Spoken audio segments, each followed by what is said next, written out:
Hello, everybody, and welcome back to the Omega Strikers Amateur Series Season 4 finale.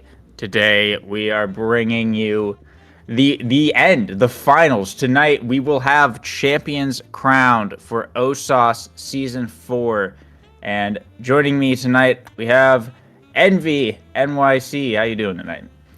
Pretty good. Really glad to be here, honestly, for the big finale, the ending of the circuit here. So, really glad and honored to join you. Absolutely great to have you and absolutely wonderful to be here. So tonight, our first game, we're going to be starting over in the winners final side. We're going to be looking at one of my most anticipated matchup, if not if not my most anticipated matchup. Goku at Burger King versus Ballin' Ballers, two of the kind of uncontested top teams around here. Ballin' Ballers went a perfect run in a group stage last week. They have been absolutely killing it out here, and Goku at Burger King also did really, really well in the group stage, and they didn't go perfect, but they still looked really good. And personally, was my team to take it all way back, kind of at the beginning of all this. So I am very eager to see what kind of show they put on, and it looks like they have selected Atlas Lab as the map as well. So we're going to be getting into it pretty shortly whenever everyone's readied up, but that is what it's going to be looking like for our first match. Yeah, sounds good, honestly. It looks like Ballin' Ballers does have indeed a flawless record right now, and Goku Burger King seems to have only dropped a point to them. So it looks like kind of no upsets here, and the two Titans are going to be playing against each other right now, and I really do like Atlas Lab as the first pick. Kind of like this feels like the most neutral stage right now out of all of them, just because it feels like it's been around so long, the meta's developed just so solidly, and just kind of a comfort pick. More damage oriented as well.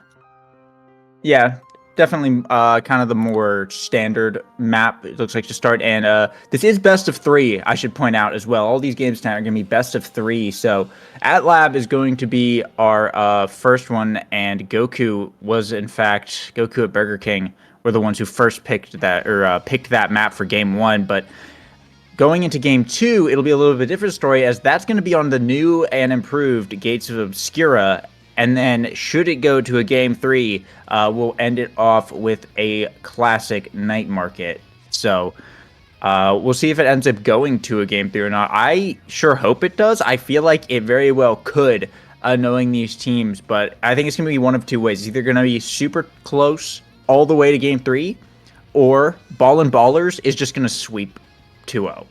I think there's no in between. Yeah, it's interesting. I actually really respect the pick to go to the new Gates of Obscura. I feel like the meta there has been thought of before. Obviously, the stage was around for a while, but now it's actually a lot different. I think that the strategies are a lot more keep your forward in one of the portals, keep your midfielder in the other one, and then the goalie just kind of does their best job clearing. And it's going to be really interesting to see what kind of strategies these teams have come up with in such a short time. Yeah, and hopping into our pick ban phase, looks like we got Gugerton hovering that Zentaro, Cragley on the Finny, and Lexar on the Juno. We're going to see what bans come out here, though. Looks like Kazan and then the Juno ban here against Lexar coming out. And looking at the Awakens, it is, in fact, a Deadeye 1-2 punch start. So the Kazan ban does track here. Lexar going for the Dubu. Zenmir possibly coming out here as well, as Ballin' Ballers locking in that. Rasmus coming out, potentially in the midfield. Cragley will be on the Finny, and Atlas for Dr. Bebop on the goalie.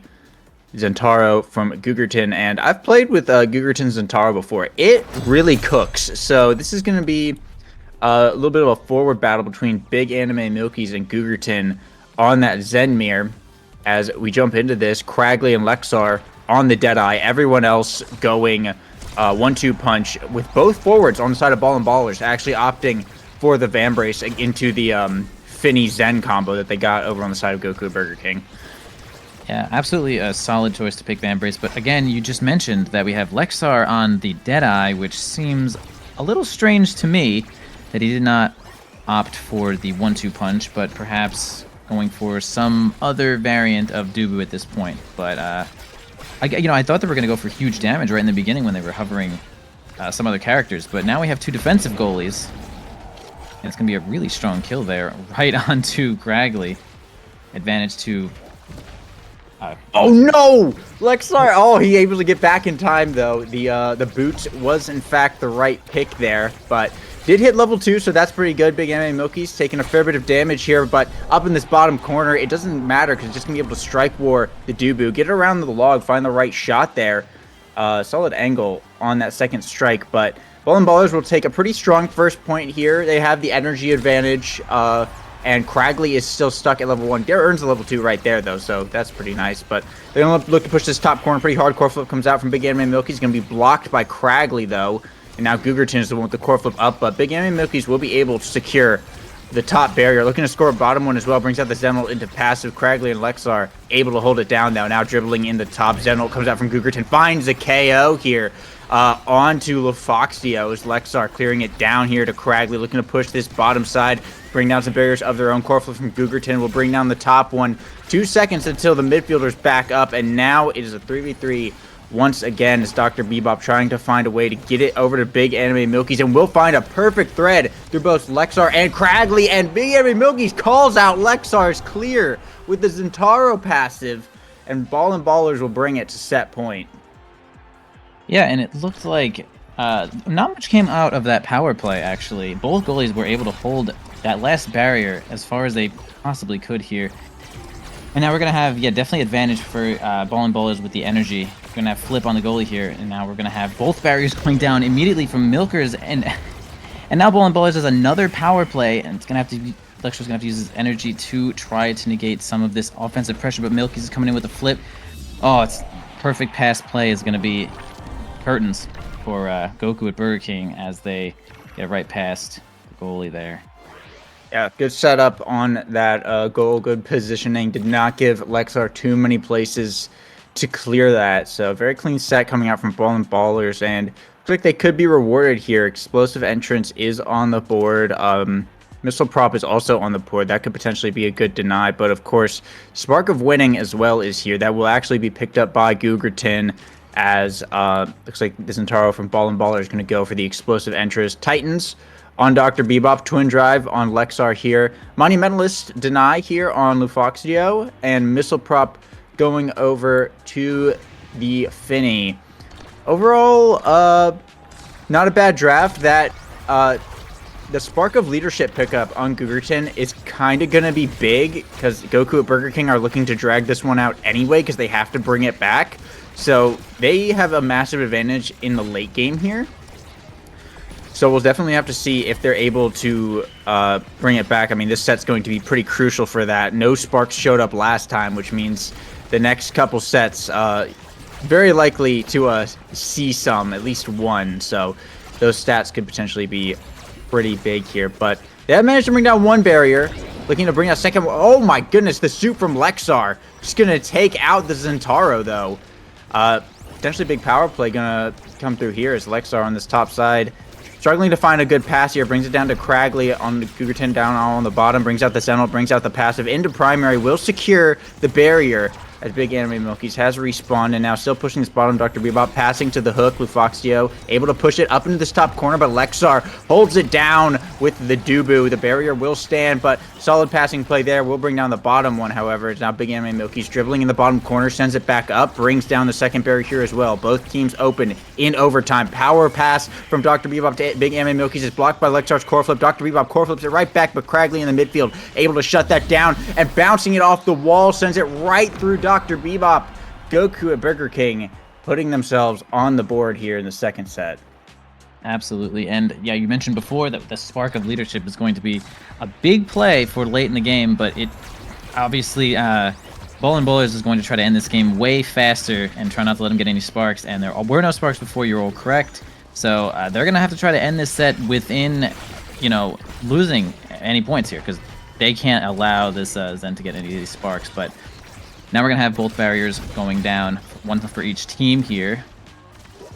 Gonna have the ball in the corner. I mean, we're gonna have Burger King try to get it out here with a nice flip there. Straight to the Bebop. Going to try to go for the barrier, but Craigley does have a flip. Are they gonna push in with this ult? They do not. The circle's gonna keep it at bay here. And now Anime Milky's once again has flips, gonna easily get that in the first shot. And Craigley doesn't decide to spend flip there. Probably not worth it. And it's gonna be this big power play. We're gonna get a push in from Dr. Bebop. They're gonna get it out as Lexar does respawn. Zen ult's not gonna be enough to get it there, but Lux kind of ints his teammate by blowing up the black hole, and we got a pretty slow flip there by Craigley. He's not going to be enough to take the barrier there. Zen's secondary does not land. And now we're gonna hit overtime. All players are gonna be respawned at this time. Possession into Poland's now.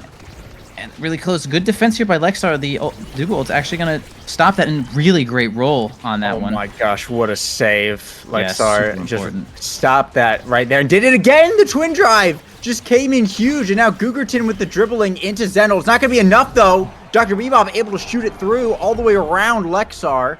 So Ball and Ballers will still be in this, but it's definitely looking closer. And there it is, the signature Congo line from Ball and Ballers. It gives them so much power to do that. The brainwaves absolutely syncing up every time. It looked like Milky's was kind of bullying Lexar right at the end there. He had just about no health, so he could not run up to defend freely. Yeah, Lexar dying there was kind of big. It was a big KO coming out from Big Anime Milky's, but still going to town, just unloading abilities onto Lexar and blocking the core flip as well with the Zen primary to open up the goal. Gugerton and Craigley trying to find a barrier here of their own while Lexar's just running around, playing for his life in the backfield against a full health flip Zentaro, and the flip comes out and takes down Lexar. It is just the forwards once again, but Big Anime Milky's clean pass down to Lufoxio, able to sink it right into this bottom side, and Ball and Ballers have found their new win condition. It's just kill the goalie.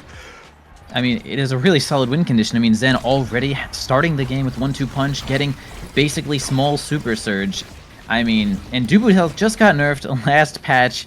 He is kind of a sitting duck for any kind of damage, and Rasmus also can unload a lot of damage with the death touch as well. And they're gonna just kind of rush right through and get both of those barriers. Super close play here. They're gonna push in. Okay, Dr. Bebop's gonna negate any of that pressure with the expanse. We got him in for ult. It's actually gonna get one barrier. Both barriers. Dr. Bebop kind of caught in the corner there. Lexar really low on health once again. Gonna grab an orb, save himself up. Bebop actually ball. Oh my god, does he have? He does actually have boots, but man, and he has Among Us. Among Titans, Among Us. But, man, not quick enough to get it there. So it's actually be 2-2 in this set. And, boy, huge set for Goku at Burger King to try to grab one of those sparks. Yeah, this is Goku at Burger King's chance to bring it back. It's kind of now or never. I think if they lose this set here, they very well could just lose the game. But they brought it back to set point. Lufoxio does still have a core flip up, though, so you need to be careful. He whiffs it on air, though, as I say that. So that's one threat gone, but Lexar's health is still another major concern. The forward's on a timer here, and Big Anime Milky's will find the KO right there. It's just Gugerton and Craigley now trying to defend. Craigley on the barrier is going to get hit by the Zen primary. He's going to go in and just a clean pass from Lufoxio to Big Anime Milky's. Ball and Ballers finds the set here. Oh, geez, it's just so brutal. It's so brutal. This 1-2 punch explosive interest Zentaro is just doing so much work onto this Dubu right now, and there's like heavy impacts on the board here as well. Yeah, immediately picked up. It's gonna be rough here. There is Unstoppable available, and there is Spark of Resilience, but I don't know if that's gonna be enough. Okay, Lexar will go for the Unstoppable here. Yeah, it's not bad, but it's gonna, I don't know if it's gonna be enough. I agree. I don't think Unstoppable will be enough. I know they really wanted to get that spark on Zen, but I think Lexar needed that more than anything. But we'll see if anything changes here. Maybe he'll get a couple of Unstoppable procs, but we can already see Anime Milky's jumping directly on Lexar. Yeah, unfortunately, Big Anime Milky's just kind of rotate his cooldowns so that Unstoppable just never really comes up for Lexar. See, yeah, look at this. It just kind of hitting him every time that primary is off cooldown, every time the secondary even comes off cooldown. And, oh, unfortunate little card there from Cragley, kind of sent it right back to the Zentaro, but it was a tough situation to deal with here anyway. This Ballin' Ballers looking very good so far in this game. Yeah, Goku and Burger King really need a bit of a miracle, I think, to bring this one back down 2 sets like this in this situation. But if they can manage to deal with the Zentaro problem, they'll be golden. It's just they don't really have an answer for it right now. And Dr. Bebop's defense has been way too solid. And unfortunate double ding comes out against Lexar there.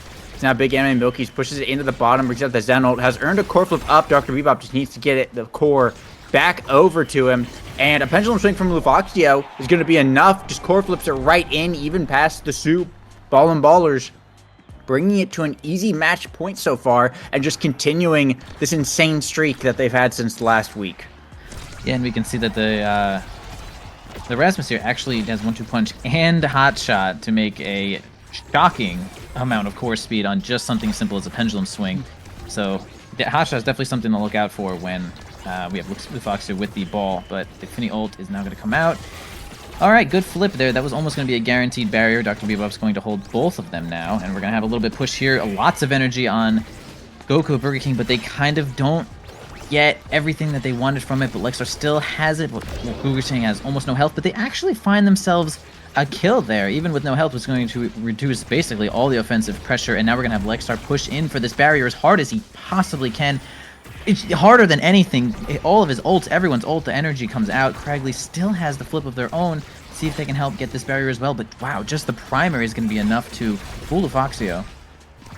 Yeah, that was good power play there. Lexar had to bring out a lot of resources for that, and unfortunately, a barrier will be going down as both teams are open. This is make or break here for Goku at Burger King in this top corner. Dr. Bebop trying to clear it down. Big Anime Milky's dashing in with the Zen ult, able to beat Lexar in the 1v1 to secure it. And an unfortunate loss for Goku at Burger King in game 1, but they will have another chance here to bring it back. It's going to be tough, though, I think, as we're going to be moving over to Gates of Obscura, which was Ballin' Baller's pick. And they have won I've seen them win very solidly on that map before. So they definitely know what they're doing on it. So it's I think game 2 is going to, if that wasn't tough, I think game 2 definitely really is. But I should also point it out that there is the modified Fearless draft in play for this, where once you win with a striker, your team can't pick it for the rest of the match. So basically, for the side of Ballin' Ballers, Zentaro, Atlas, and Rasmus are no longer on the table for them. So they're going to have to pick a different comp going into this. But Goku at Burger King's stuff is still available. Interesting. Has that been going on this whole circuit? I believe that's just for the bracket part, the bracket matches. Okay, cool. Wow, interesting. So the rest of tonight, we will be seeing that rule in play. I actually forgot about that rule until I was reminded, but yeah. Okay. So that's going to be interesting. We'll have to see how they adapt to that, though. I imagine they shouldn't have too much of a problem. Anime Milky's looked pretty solid on that Zen. I'd almost say that is definitely their main, but I can't say for sure. I think it's actually Asher as well. Yeah, they definitely have other characters in the pocket. So yeah, I would say that having Asher certainly for the next map is probably ideal for them. I feel like Asher's quite good at standing in the portal and kind of squishing the ball into that corner. And we're gonna have, so we have Lufoxio plays Era and Now as well. I mean, I like Now for that map. They have a couple of different options here. Atlas, Dubu, and Kai. Really solid picks for Dr. Bebop here. Probably Dubu. Yeah, I imagine it'll be a Dubu pick. Creation goalies are quite solid on the Gates of Obscura, but I'm guessing we're gonna see another Juno ban come out. That seems to be the play, is people do not like to play against Lexar's Juno. And I wouldn't be surprised, though, if it's something very similar comp-wise that we just saw from Goku at Burger King. I imagine Gugerton could go back onto the Asher that he's got. So that could be something we see come out, but we'll have to take a look at these awakenings and bans as we're loading in right now here onto Gates of Obscura. It looks like Googerton also has an Asher. I think Asher is just a good-ass pick for this map, actually. So both players might be doing a nice Asher ditto here, and I feel like that's a good play. It's a Spark of Leadership start. Spark of Leadership Glass Cannon. Okay, I imagine we see at least a couple people pick up Spark of Leadership here. If not, like a guaranteed one. But yeah, it could very well be 6 here as well. As there's a Now ban and a Juno ban coming out. There's the Dubu lock-in. There's the Asher lock-in. There's actually an Aramir coming out from Cragley and Lufoxio, most likely. And there's the Ashramir as well. Lexar on the Atlas this time. Okay. We jump into this. Let's take a look. Let's see what they... Yeah, it's not actually a full 6. Lexar and Cragley actually opted for Glass Cannon here. Oh, they did. Only Cougarton is on Spark of Leadership, whereas the full team of Ball and Ballers is on Spark of Leadership. And already that's a little bit concerning, I think, if you're Goku at Burger King, because it means going into every draft, you have one person who you're trying to put sparks on. They can put sparks on literally anyone, and it doesn't matter. Yeah, and also, I mean, just right off the bat, each player gets a little bit of bonus from just that Spark of Leadership alone, and oh man, unfortunately, we're going to have Lexar kind of falling into the goal there from the Asher ult. It's going to be the first point right over to Ball and Ballers. That's a pretty big way to start it here. Ball and Ballers all level 2. Everyone else on Goku Burger King still stuck at level 1 here. Already looking a little bit rough, but we'll have to see if they can bring it back. Cougarton will be able to bring down one barrier here, looking to push for more. Dr. Bebop holds it down on the defense, though, clears it back out. Portal clear there from Lexar. Dr. Bebop able to send it into this top corner. Now the storm coming out, and one barrier will fall. Big Anime Milky's looking to push for a second one, but can't quite get it through. Dr. Bebop with the log, though, will send it right back up. Lufoxio going for that second one, but Lexar with the Atlas ult able to hold it down, but in the bottom side, they will find the recovery and the barrier. Portal pass, though, to Cougarton will open up both goals. Dr. Bebop does have a core flip in the back pocket. It kind of floats through the portal there, back into the hands of Big Anime Milk. He's just going to push right up, save on the goal line from Lexar twice! What a save from Lexar! Still holding it down through the arrow primary, able to get it over to Cragley, passing down to Cougarton here. Looks like they're going for the top corner, brings out the pass splitter, trying to block Dr. Bebop's core flip. It's blocked by Cragley's storm.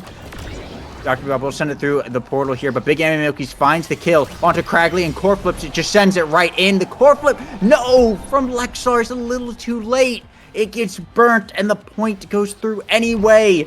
Ball and Ballers immediately bringing it to set point and still looking absolutely unbeatable. Yeah, kind of a devastating moment there when you just miss the timing for your own core flip, and it looks like Lexar was a little distracted there. He didn't really follow the ball exactly, but it is okay. I mean, you still got the goal here, and as I say that, both barriers kind of go down instantly, and the goal was lost. I'm not entirely sure where Cragley and Lexar's eyes were there. Maybe they thought that they were going to get a portal pass somehow, but they were both certainly top side when the ball was going to be bottom side. But we got 2 sparks on the board here, and now yeah, 3 sparks on the board here. Oh, sorry, yeah, 3 sparks on the board, and the pressure's on for Goku at Burger King, because now they're going to think, oh, should we deny, get 1 spark each? Maybe. Yeah, looks like Big Anime Milkies will get the Spark of Agility. Lexar having to pick up the Spark of Focus, but no Spark of Leadership, so that's a little bit unfortunate. The 3rd Spark will go over to Dr. Bebop. Ariel's on the blue era, Cragley, and Explosive Entrance on Lufoxio, as looks like a bit of a deny against Cougarton, but Cougarton will get the extra special, but immediately a KO coming out here. Big Anime Milkies is down.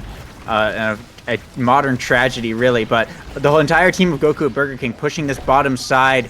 Ball and Ballers able to hold it down, though, keep the barriers up, as their Asher will now respawn and push right back, and they'll find a barrier here, looking to keep going. A nice shot from Lufoxio to find a second one here.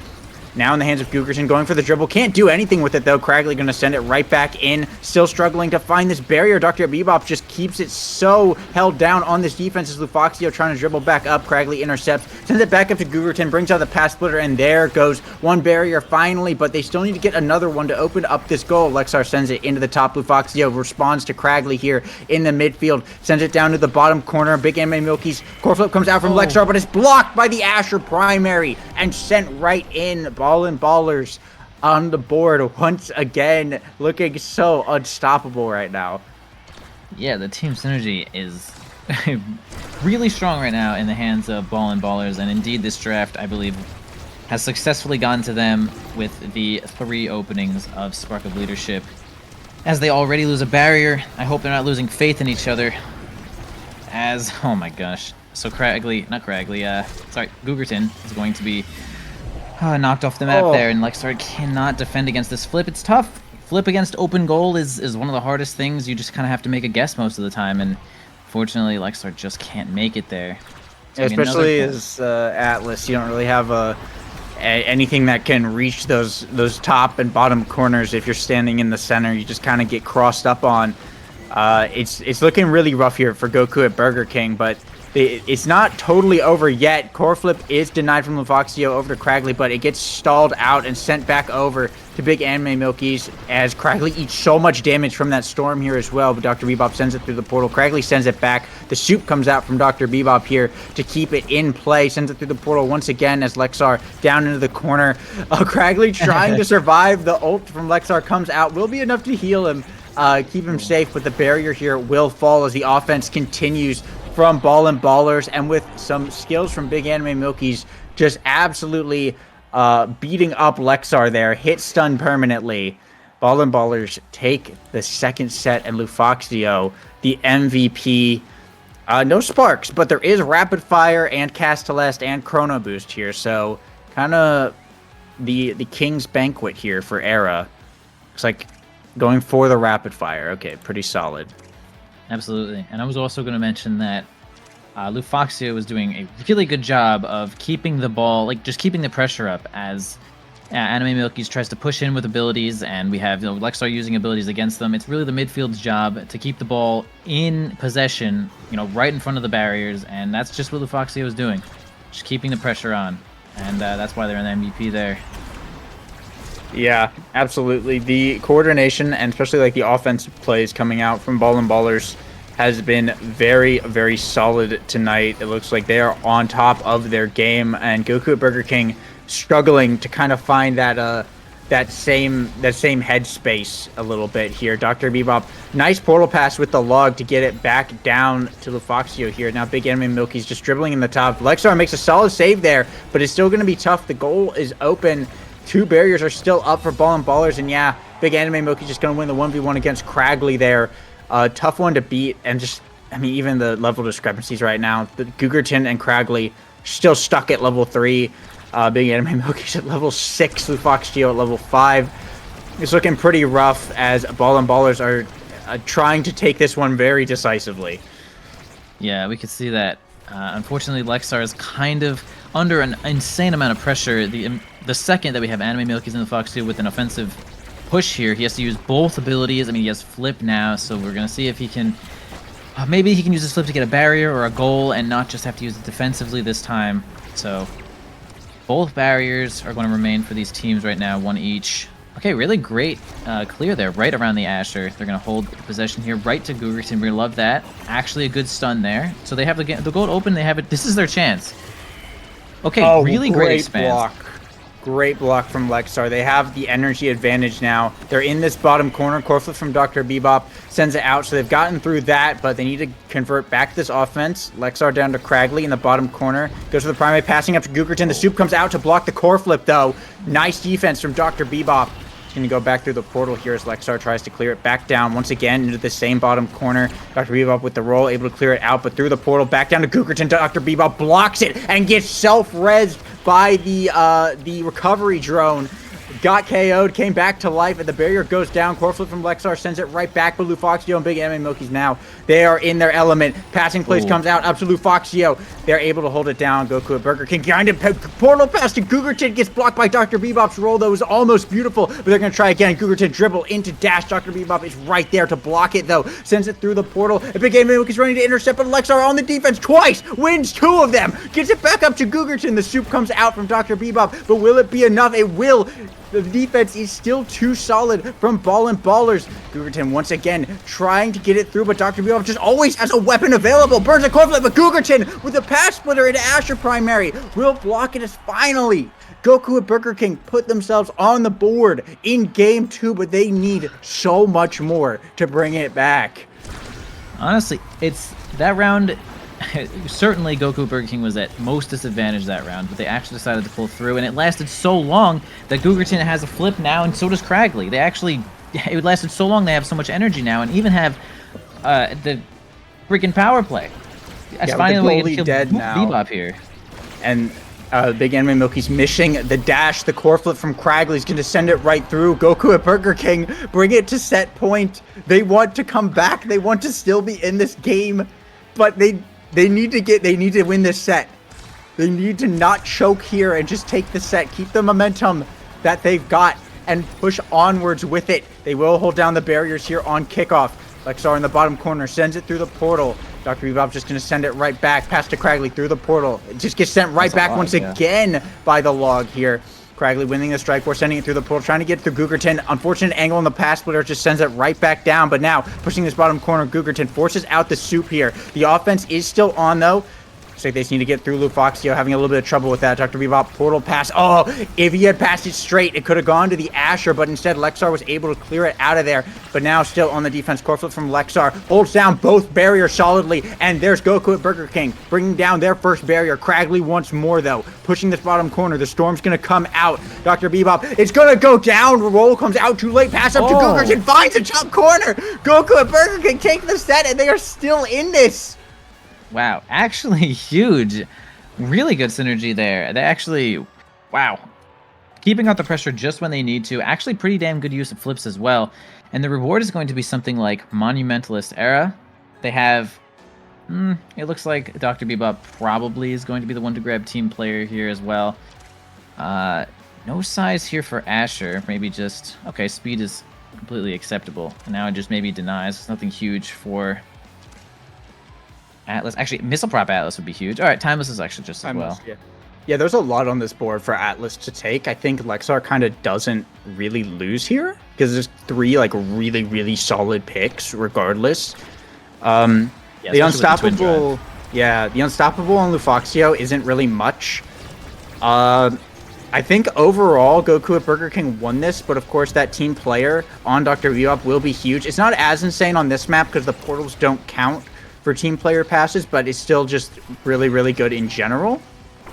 So we'll just have to see how it goes. The barriers are down for Goku at Burger King. They are facing an open goal once again, but they find a KO here on to Lufoxio and looking to make a power play off of it. Gugerton finds 1 barrier here. Cragley has a core flip up the expanse from Lexar. Will get it out of the hands of the Asher for now, but looking to have another chance. Cragley sends it through the portal, though, as Lufoxio will be respawning here, keeping it in this bottom corner. Lufoxio passing up in the top pass splitter, comes out the Atlas secondary into core flip, clears it out into the bottom corner. Dr. Bebop rolling on top of Gugerton with the Asher primary, finds the barrier anyway. Both core flips up. Gugerton core flipping it into the bottom, threads it between Dr. Bebop and the soup. Goku at Burger King, another point here as they have scored 3 times, actually 4 times now, uninterrupted. Can they actually keep this up? Can they actually pull off this reverse sweep? Man, I hope so. Honestly, Monumentalist, they actually snatch another kill here. It's going to be on Anime Milky's this time. And now, so Monumentalist Era is like super no joke. On this map, it's like pretty easy to squish into the corners. So I could see them definitely getting these kills. And another barrier is going to go down for them. All right, Lexar's going to send it straight forward. Luck, do not send it into the portal. Your team is not there. All right, 1 barrier for Ballers as well. And now they're going to have an open goal here for Goku at Burger King. A little dribble. Oh, it's going to cause unfortunate barrier loss because Foxio is paying attention there. And Anime Milky is trying the hardest to squish that one in there. Bebop does have his flip, though. It's going to go into the portal, which is a little unfortunate for Lexar. Both arrows are going to use their speed to try to make this offensive pressure on both sides. Again, into the portal, right into Anime Milky's face, pretty much. They're going to have to try to get it away, and they do. Flip still on Dr. Bebop. He's totally safe, and now Lexar's going to have to use his defensively, which is not exactly what you want to see, but both goalies using their flips, and Gugerton's chance. Gugerton's chance again. Oh my gosh, what a save. Dr. Really Bebop, good save. Roll on the goal line, stops the core flip. And now they're just playing around Big Anime Milky's core flip coming up here, but the Monumental Storm comes get out. in there! Dr. Bebop gets revived by the recovery drone just in time to save it, though. Cragley in the bottom corner almost has a core flip of his own, does so. Now, Gugerton pushing for that bottom side, but Dr. Bebop able to keep it out. Spends the soup here, though. But now back in the hands of Big Anime Milky's, goes for the triple. Gets it around the Atlas secondary and Really dashes it right in. Solid shot there of Ballin' Ballers. They're going to fire right back, but this is... they only need one set to win, but it still feels like anyone's game. Goku at Burger King just locked in that last set and really brought it back. Cragley still has a core flip up here. Big Anime Milky's, though, will bring down both barriers, spending a core flip here for the second one. And now Gugerton brings out the pass splitter, pushing up from the bottom. Gets one barrier here. It goes through the portal, though, and back to the Big Anime Milky's. It just sends it right into the top. Oh, yeah, rough. A catastrophe when the opposing forward is in the portal and it just gets around and it's straight to them, and then it becomes a 1v1 versus them and the goalie, and it's a really tough spot. But we're going to see here if Goku at Burger King really just has the will to just continue taking these points. And again, they're just under the offensive pressure right now, and it's tough. Cragley, I was going to say, someone's going to have to flip here, and it's going to be Lexar flipping defensively, and no barrier just yet. We have the pass splitter coming in, and the Foxy doing a great job of shrinking both forwards. Once more, a defensive push. Both forwards actually have flip here. How are they going to use it? A little bit of lag there.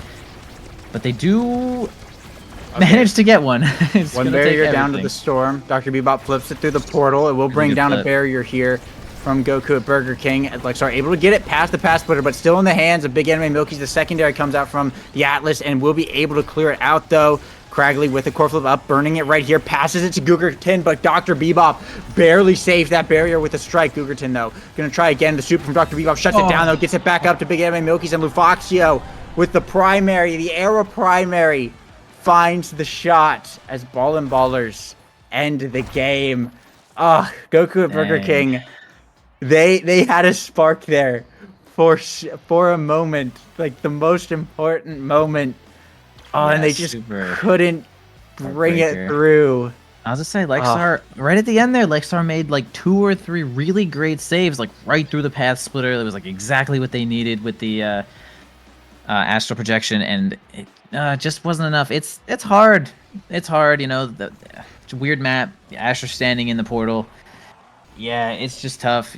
If there's anything to look at, it could be trying a little harder to maybe block the portals and like maybe less on the midfield. It's tough. I don't know. It's hard. It's a rough matchup, really, but I think it really just comes down to just team play differential. Ultimately, Ballin' Ballers as a team together, the synergy has been ridiculously strong. Dr. Bebop, of course, has some pretty insane defense as well.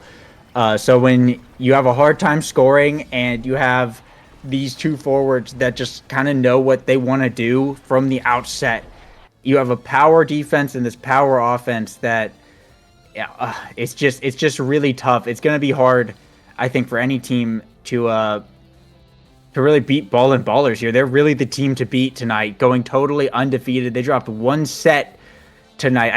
I want to say they dropped no sets back in group stage as well, or like 2 sets or something stupid.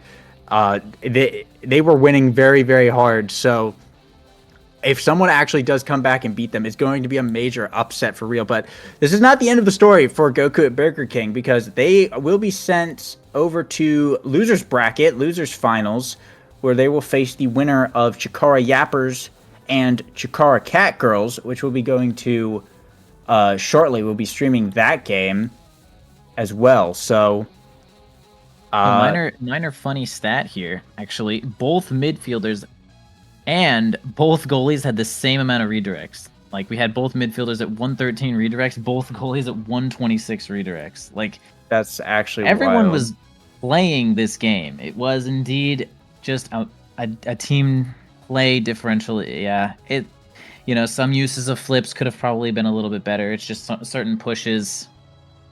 But I mean, I just want to bring up that it was just a competitive game. Once they took the first their first set there, I was like, wait, there's people here and they're trying to win, and it's gonna be tough because, well, I think the sparks are definitely So another thing to look at that game is it could have been Spark of Leadership as a three-man pick that game.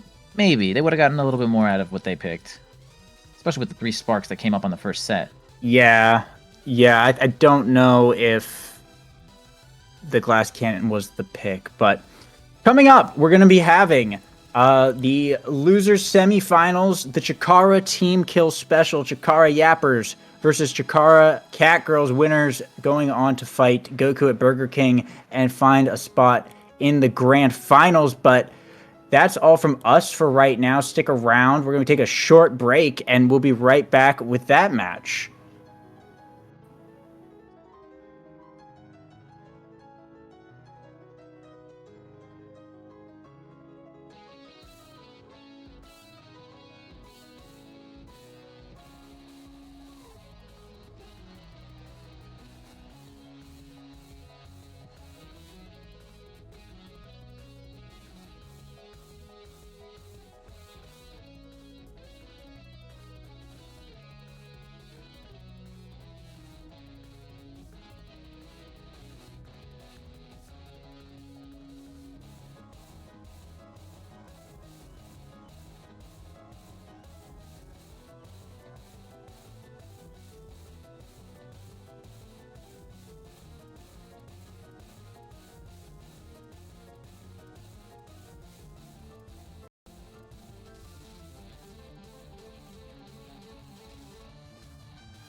Turn up your speakers, y'all. Get out the popcorn because we're back with some more Osas matches, and I'm very excited.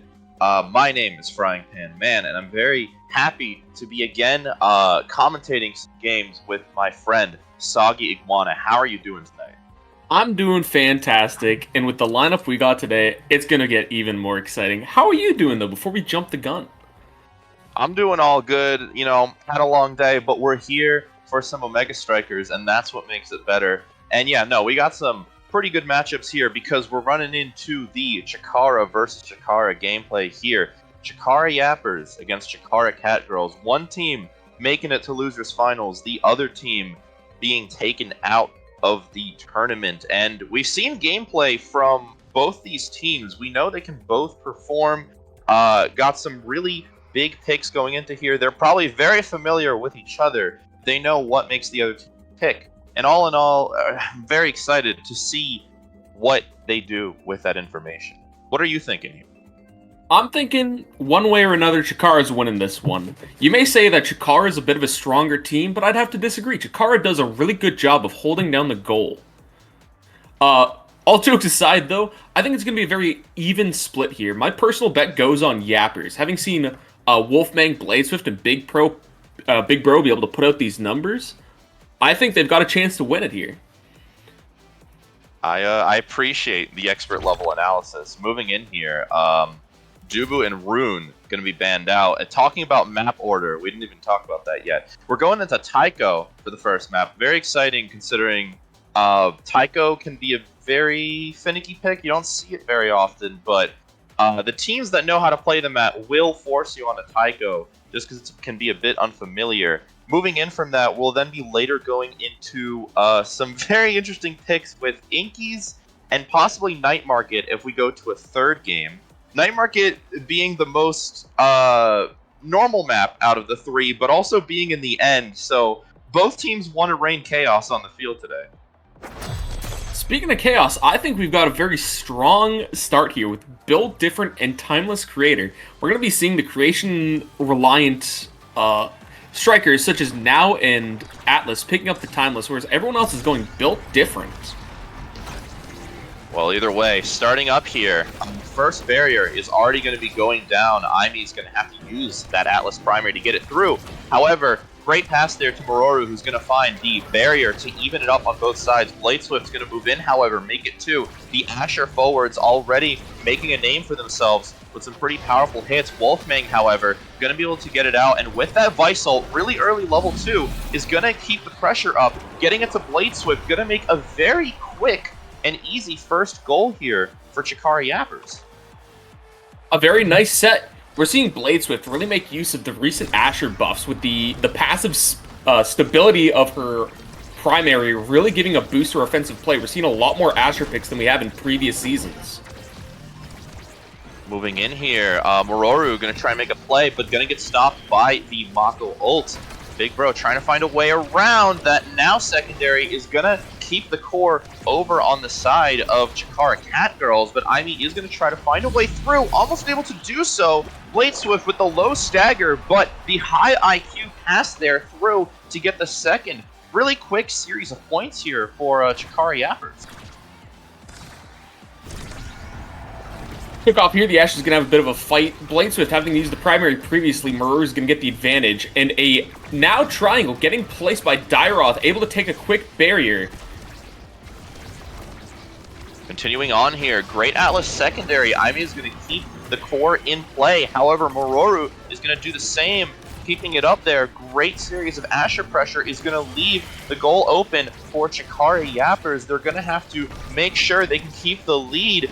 The power play is over. Dairoth is back, but it might still continue with the low stagger of Mororu being trapped in that Mako ult. Gotta watch out. They'll be looking for the kill here, especially with the resource gain here. Big Bro and Bladeswift both got the flip. Don't even need it to kill, though. Dairoth and Imi now going to have to get some really good defense here, but with the resources available to Yapper, still, though, fighting a great series of hits, Dairoth is able to keep it up.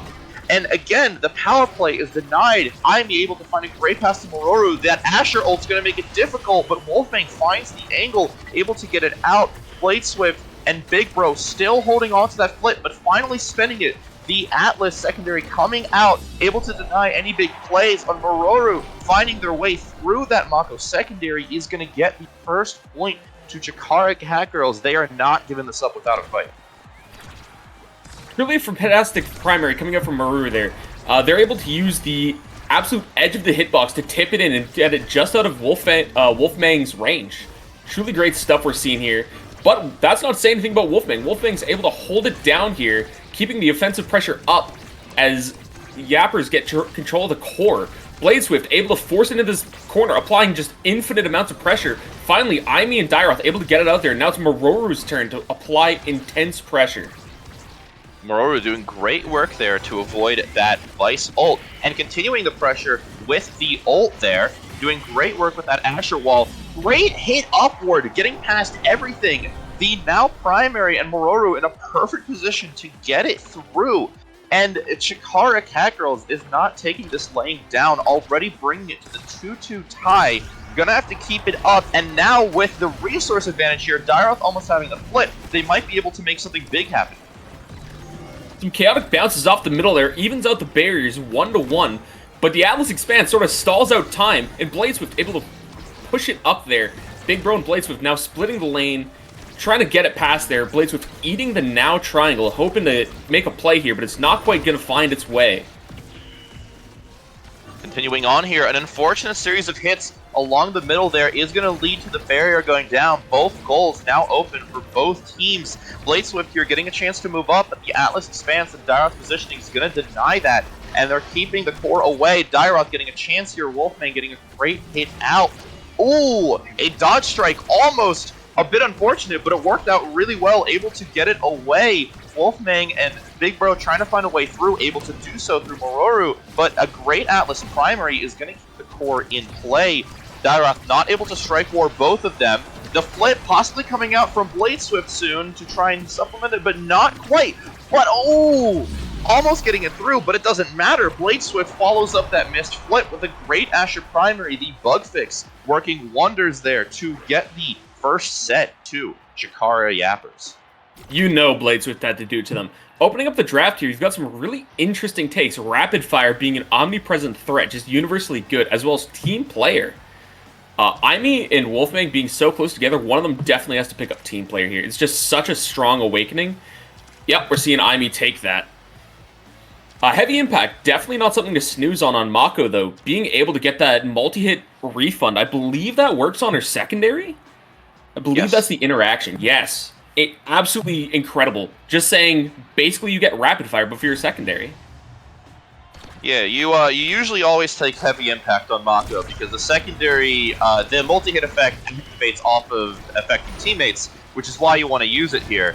You're moving into the point though, Dairoth's looking a little low on stagger. Ooh, and that hit, wasn't even sure if they were even going to die there, but it was enough. Mororu and Aimi going to have to make a defense here, but not quite. The barrier going down, goal open in the power play. Going to have to really be careful, but the power play is over. Still, Bladeswift able to somewhat uncontestedly move the core up.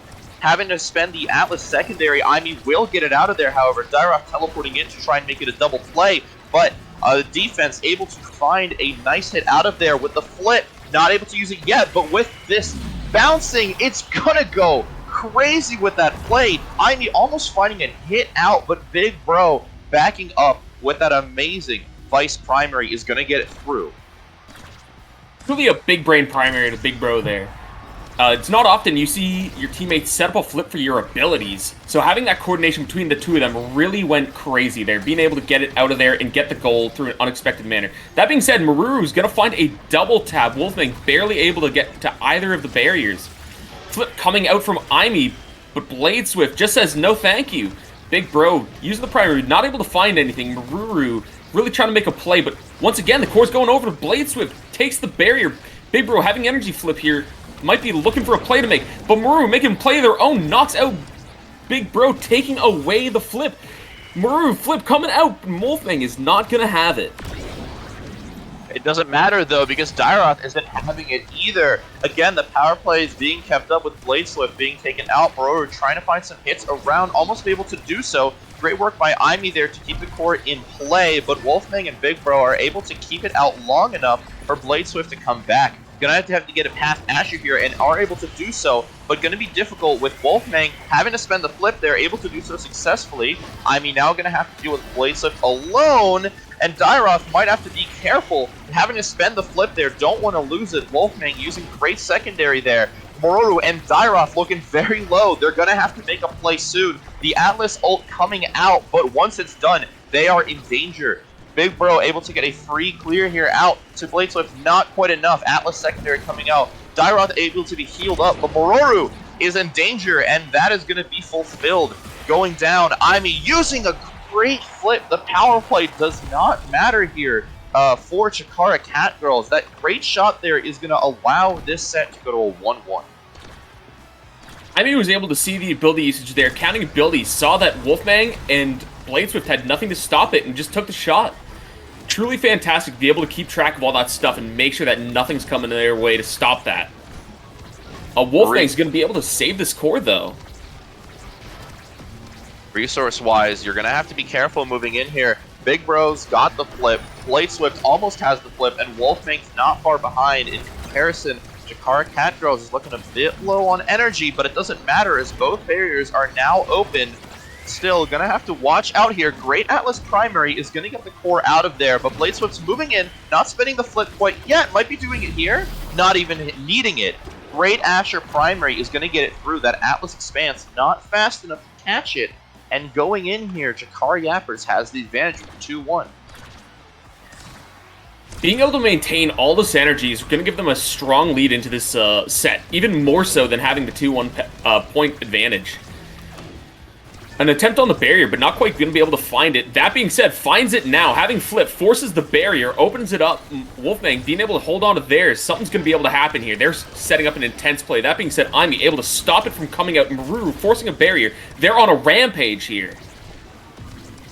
Gonna have to dribble it a bit to avoid that now primary, and nothing too bad happens. Still, though, Mororu doing great work to keep the core in play, and Dyroth with those now primaries is really lowering the possible avenues to get it out. That is going to lead to a barrier going down. Mororu is still a bit low on health. Wolfmang might want to capitalize on that soon with a kill, but now Aimi is going to have to watch out. Big Bro and Blade Swift moving in, able to use the flip, but it is just going to go to Wolfmang, meaning you're going to have to deal with Ashen Primary again. It's not quite enough. Atlas might be getting revived, but the core is not coming back, and neither is the set as Chikara Yappers takes it with a 3-1. Going into the third set here, these teams are going quite even, but just the little advantages that Yappers have been able to take up here are all adding up. Some interesting takes here. Hotshot on the board, another generically strong awakening, but we're going to see Monumentalist stolen away from Dyroth.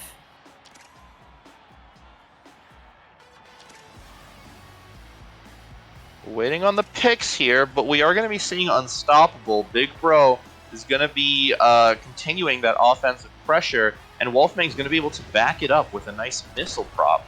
All in all, some good awakenings on both sides. We'll have to see where they get into play here. Dyroth trying to move it up, but not able to quite find it. Able to get it to Mororu, but it is going to be defended against. That Maka ult going to make it difficult. Dyroth's looking really low on stagger and energy.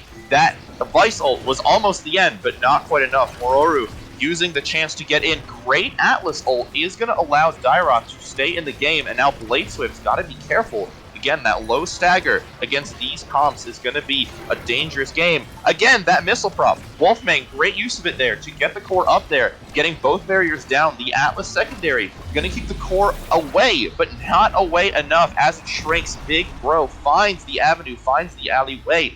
Hit it through with the Vice Primary. Yappers are unrelenting here. You can tell that they've got something to prove with the chat vote going heavily towards Catgirls. They definitely want something in here. Or I'm sorry, it looks like the pools have changed. The Yappers are now favored by 2%. Looks like the 2% might be enough to keep it going.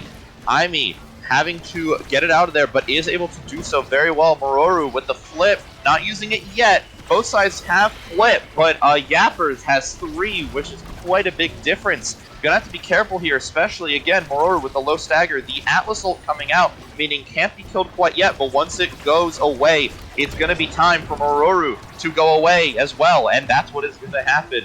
Big Bro's trying to move the core up. I mean, Dairoth making a great place to try and get it through. Blade Swift moving it up. I think the Vice secondary might have stopped that play from going through, however. I think if it wasn't for that, Blade Swift would have gone into that barrier, but either way, gonna keep it up. Aimi finding those great upward angles out. Mororu now having play of the ball. Great now primary, gonna keep it in, but not quite enough. Having to try and contest Blade Swift there is going to unfortunately miss the core. Great strike war there to keep the core in play. Wolfmane making great use of that heavy impact secondary, but not quite enough as it is going to go in there. Weird series of hits, but the red cores are coming out. Wolfmane trying to find a clear down, but it is going to get intercepted by the great Asher secondary from Mororu, getting into a 1-1 yet again. Absolutely absurd red coring there. Aimi able to hold on here. What I'm noticing is that Mororu seems to have a vengeance. Blade Swift seems to take the barriers first, but then Mororu able to turn it around and get it away. You can tell that they really have something to prove this time around. Unfortunately, what they're proving is they just earned their death certificates. We're going to be waiting 10 seconds to see them prove their grit once more. Aimi and Dairoth unable to save that barrier. Blade Swift forcing it through again with a core flip, and Atlas expands. The only hope, and the hope it is, Mororu's back up, ready to take advantage of the situation. Gets one bumper. Blade Swift taking control of the core, says, no, we're not going to have this. Unfortunately, able to just barely miss it with the primary. Big Brother feeds it to Blade Swift. Blade Swift able to tap it in. Aimi says, no thank you. Aimi finding a great series of clears is going to keep the core in play. Mororu's chance here now to keep the momentum up and find a way through, get both goals open, but Wolfmane, great series of hits there, almost getting it through, but is going to have to go through a few too many strike wars to really contest that. Big Bro, interesting Vice ult there, is going to get the core away, but just slightly. Great hits, series of hits there, is going to get it to Blade Swift, who's now going to have to get through Aimi. Not able to do so. The Atlas Expanse doing great work. Wolfmane charging up that projectile and making the hits. Blade Swift having to contest Aimi, but is able to get a clean hit downward. Not much Aimi can do about that, and we're going to a 2-1 possible game point here for Chikari Appers. The heat is definitely on for the Cat Girls. They're going to have to pull something out here to make sure that they take this to another set. That being said, I believe it's Mororu who has a spark here, so if they're able to survive this, they could go into the next round with a massive advantage. And going into the next round is what they really want to do. Mororu able to force it around the speaker from Wolfmane and slip it in. Mororu does not care about the Mako secondary. It is just a stage element for them, getting it through there, and he's going to try and keep the momentum up. Not able to do much though. Great work by Mororu to keep the core in so well, but it is going to make Mororu a target, having to bounce all the way around, taking a trip around the world. See ya, you're gone. Gonna keep it up though. Big Bro and Blade Swift almost got flips, meaning the tide of the game might go in their favor. Aimi having to spend their flip on the other hand, but is going to get the goal open just in time for Mororu to make a play. Getting it through, not quite. Wolfmane finding a hit out still. Aimi and Dairoth getting it in a nice little spot just so Wolfmane can hit it out. Great series of abilities here, though, with that Atlas secondary is going to allow Aimi to keep the core in play, but now having to contest with Blade Swift. Big Bro, those flips I mentioned earlier coming up. Wolfmane trying to use that projectile, but is just going to whiff, giving Aimi the goal in this case. But all in all, it was that offensive pressure for Mororu that scared Wolfmane into that, but it does mean we're going to be going to a 2-1 set count in the first set for Chikara Cat Girls. Spark of leadership on the board here. Very interesting, because Aimi could take it, or they could let it fall onto Mororu. Aimi opting to take the glass cannon, a very good pick, I would have to say for myself. Having that additional move speed is going to be massive here. Aimi's been able to lock it down, but having just that extra mobility is going to allow them to apply just a little bit of offensive pressure and just a little more defense. Another massive pick, however, being the siege machine on Dairoth. If I had to say, I think that Cat Girls came out on top in that draft. Blade Swift was able to get the fight or flight, which is huge here, but, oh, it appears we've got a technical issue. Looks like Mororu is unfortunately taking a bit of a break. Barrier going down.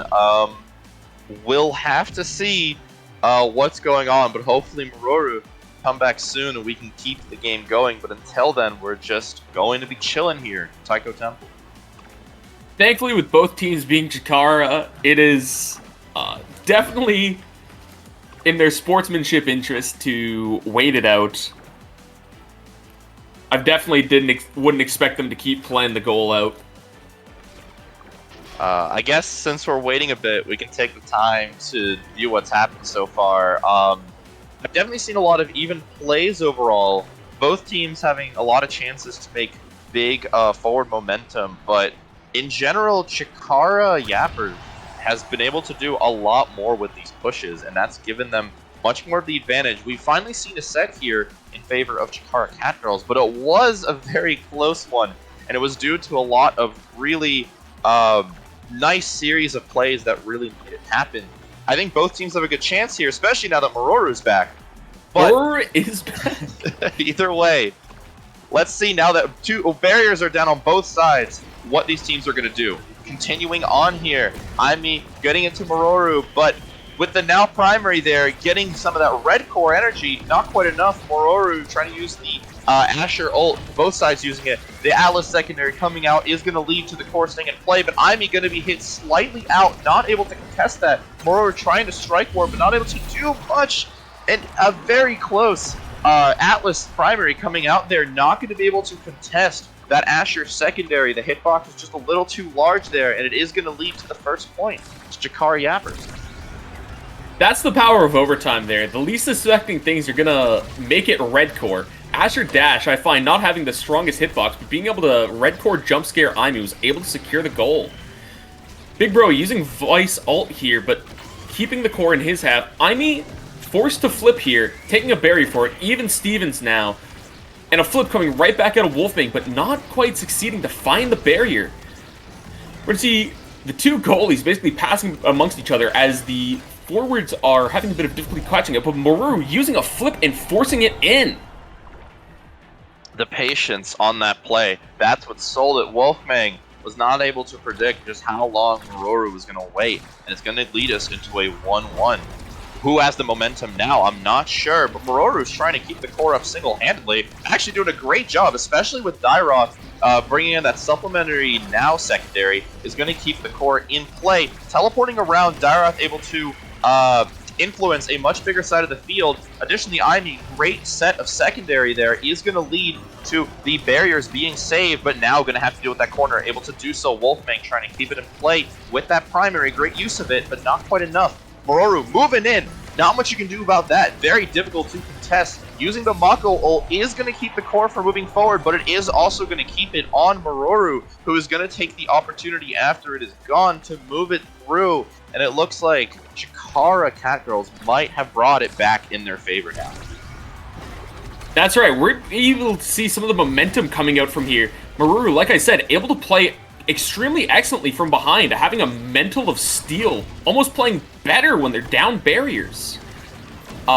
They're also fully making use of their knife's edge and a crazy strong awakening, but being able to just surprisingly add that 30% speed is making Mororu able to catch them off guard and position a bit stronger. That being said, Bladeswift goes for the second barrier, but a well-timed expanse is saying no thank you. Bladeswift able to force it through anyways, putting Aimi in hit stun and smashing that core through.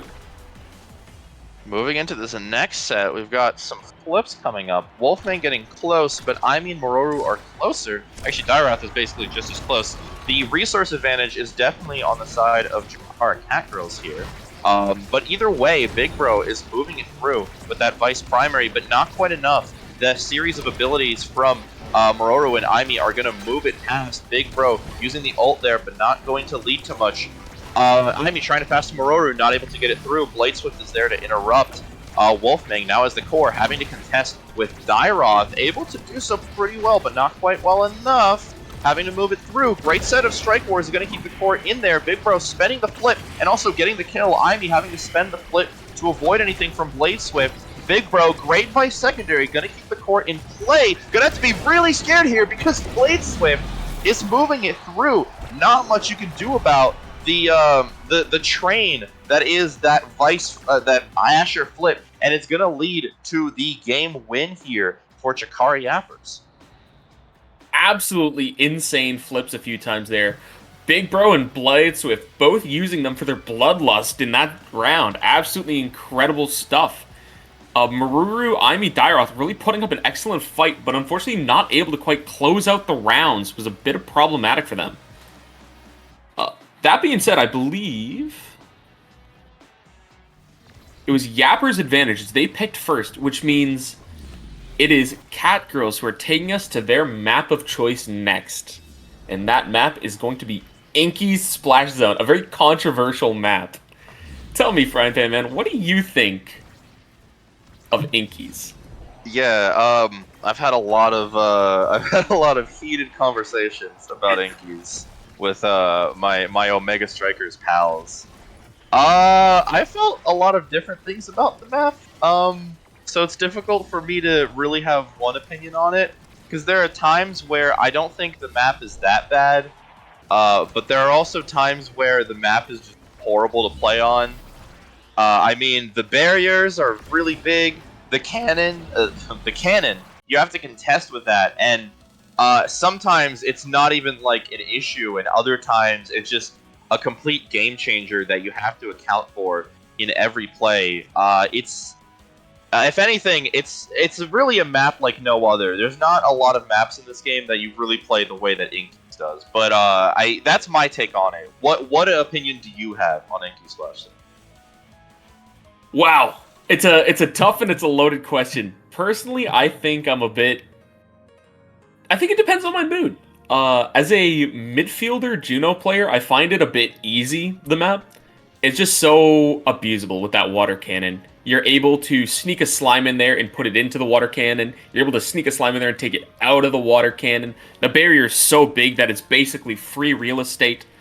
I cannot imagine playing goalie on that map. That being said, they do have the most fun tool in the game, which is a giant laser beam that says, actually, I'm gonna ruin anyone's day who's caught in this. And I think the beam is fun. It is not fair. It is definitely not fair, but it is fun. That's fair. I'll give Chikara this. Hats off to Chikara Cat Girls for bringing us to this map, having the confidence to play on it, and hats off to getting to cast over a map that I haven't seen in a while, to say the least, because no one really plays this map. So I was ecstatic when I saw it, just because it gives us quite a bit to talk about once we move into the actual match here. And moving to the match, we are going to be progressing. We're going to be seeing a quick substitution out. Dairoth tapping out. Cat GPT-3 is going to be subbing in the midfield on the team of Cat Girls. Cat GPT-3, definitely somebody that we've seen before. She's a very talented Estelle player. Something we can definitely tell. Here it is. Inky's Splash Zone. I cannot tell you how excited I am to see maps that aren't just Night Market and Atlas Labs. Truly great stuff. I'm just curious to see what these teams are going to really pick, because it's honestly been so long, I forget what characters are actually like good on this map, because part of me thinks you'd want to run some sort of KO comp just so you can play off the water fountain, but maybe you want the core control because of how big the map is. You want to be able to really choose where the core is going to be played. It looks like, from what we're seeing so far, we're going to be seeing quite a bit of KO. The Julie coming up. We're also seeing the core control. Aimi's going to be in play.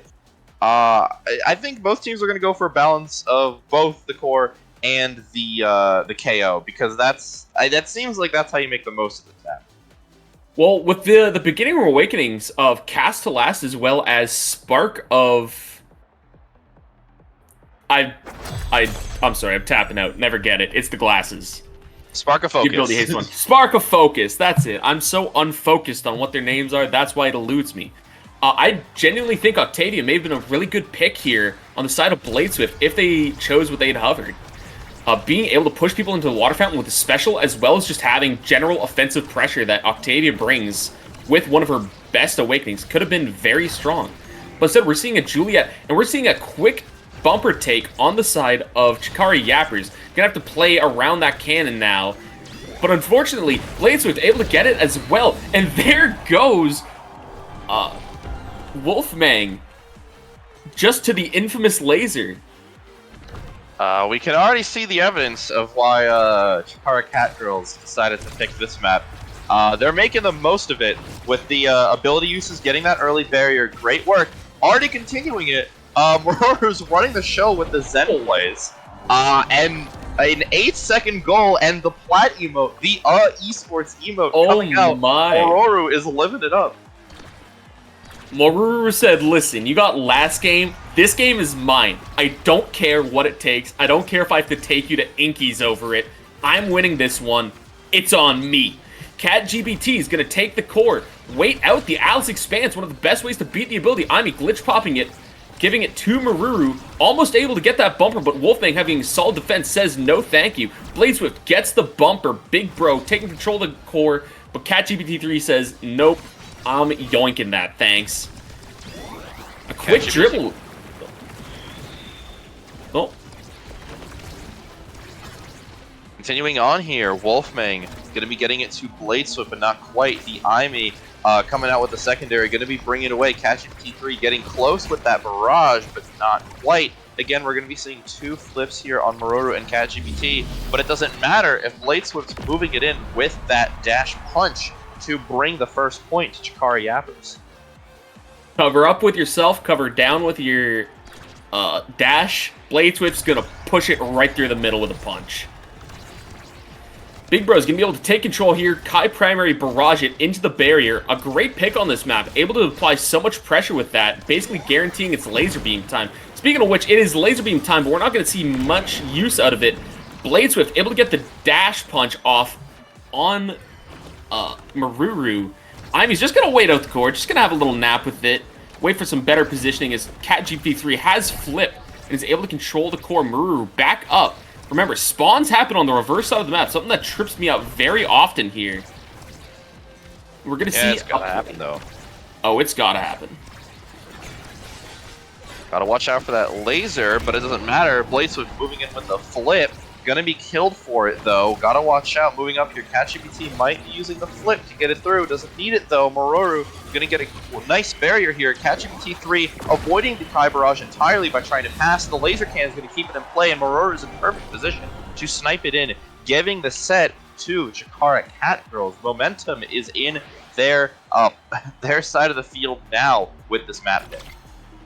That's what makes Inkies such a strong map. Possibly the strongest map hazard in the game.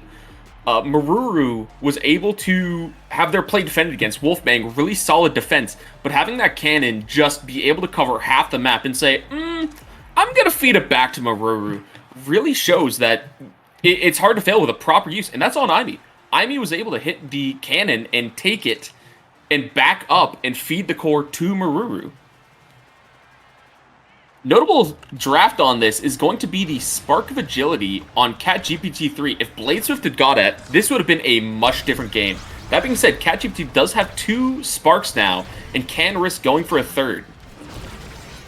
More importantly, has the Spark of Leadership, the Spark of Winning, as I've heard it be called, due to how much can really scale the match in your favor. Bladeswift either way, though, trying to move it through, almost getting it through that Imi ult, but not quite.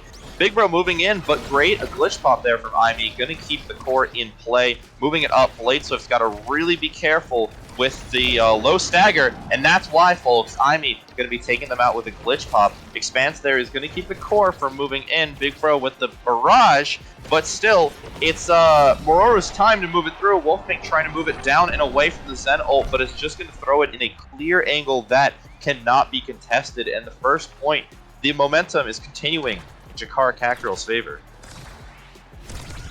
They're definitely out for blood with this one. Whether taking the goal or taking the lives, they are making sure things happen at all costs. Moruru, CatGPT, Imi, all really wanting this. You can tell that they don't want to get knocked out this time around. And they're going to find the barrier touch.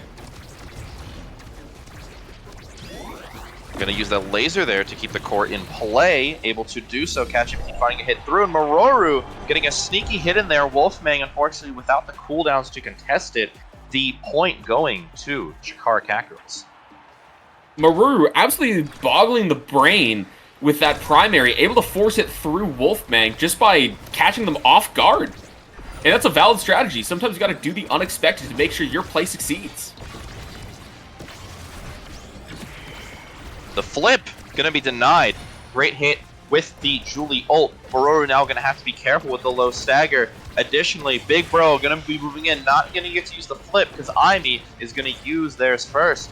Moving in, continuing. CatGPT trying to find it through with the help from the Aimi ult is able to do so. Blade Swift gonna try to find a kill, not quite able to do it. Gonna have to be careful on the side of Big Bro with that low stagger. Gonna have to use it or lose it. Might not even have to. Wolfman keeping up that great set of defense. Continuing it up. Blade Swift with the Julie ult. Not much you can do to contest it on top of the flip. Doesn't even need the cannon to keep it going. Chikara Yappers is moving it up to get the first point in the set. Yappers having energy advantage. They're going to want to try and find something here.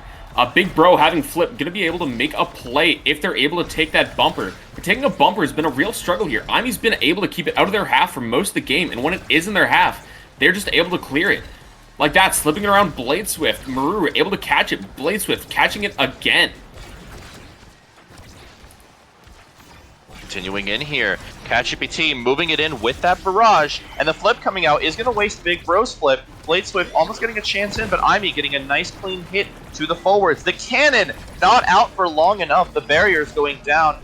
It's sometimes being confident in that cannon can't be a death sentence, but Mororu is confident in that Zen secondary, almost getting it through. Gonna spend the cannon there. Unfortunately, CatGPT3 not in the right place there. Is gonna be taken out. The power play on the side of Chikara Yappers might be moving it through. Gotta watch out though. Mororu and Aimi both using those ults to keep it in play. Not able to do much with the power play, and Aimi finding a flip out. Not gonna get much off it though due to the unfortunate bounce off the corner. Still able to contest Blade Swift pretty well here. Gonna have to watch out though. Not able to find a full clear out, but never mind. Mororu finding a chance to move it through. CatGPT3 trying to get it past the Atlas Expanse, but it doesn't matter because when it's back, the Giga Goat Blast there. Gonna find it through into the goal. Not much you can do to contest that.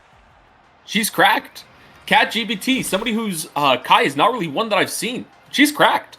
That Giga Blast able to shoot it at the exact correct angle to slip it around Wolfman. Insane. A very contentious draft here. Team player, rapid fire, spec training, hotshot, a bunch of very strong awakenings. We're going to be seeing a bunch of stuff getting taken, such as Unstoppable on Wolfman, hoping to be able to survive being put into hit stun by Mororu, and hopefully survive having their barriers, or being able to defend their barriers, rather.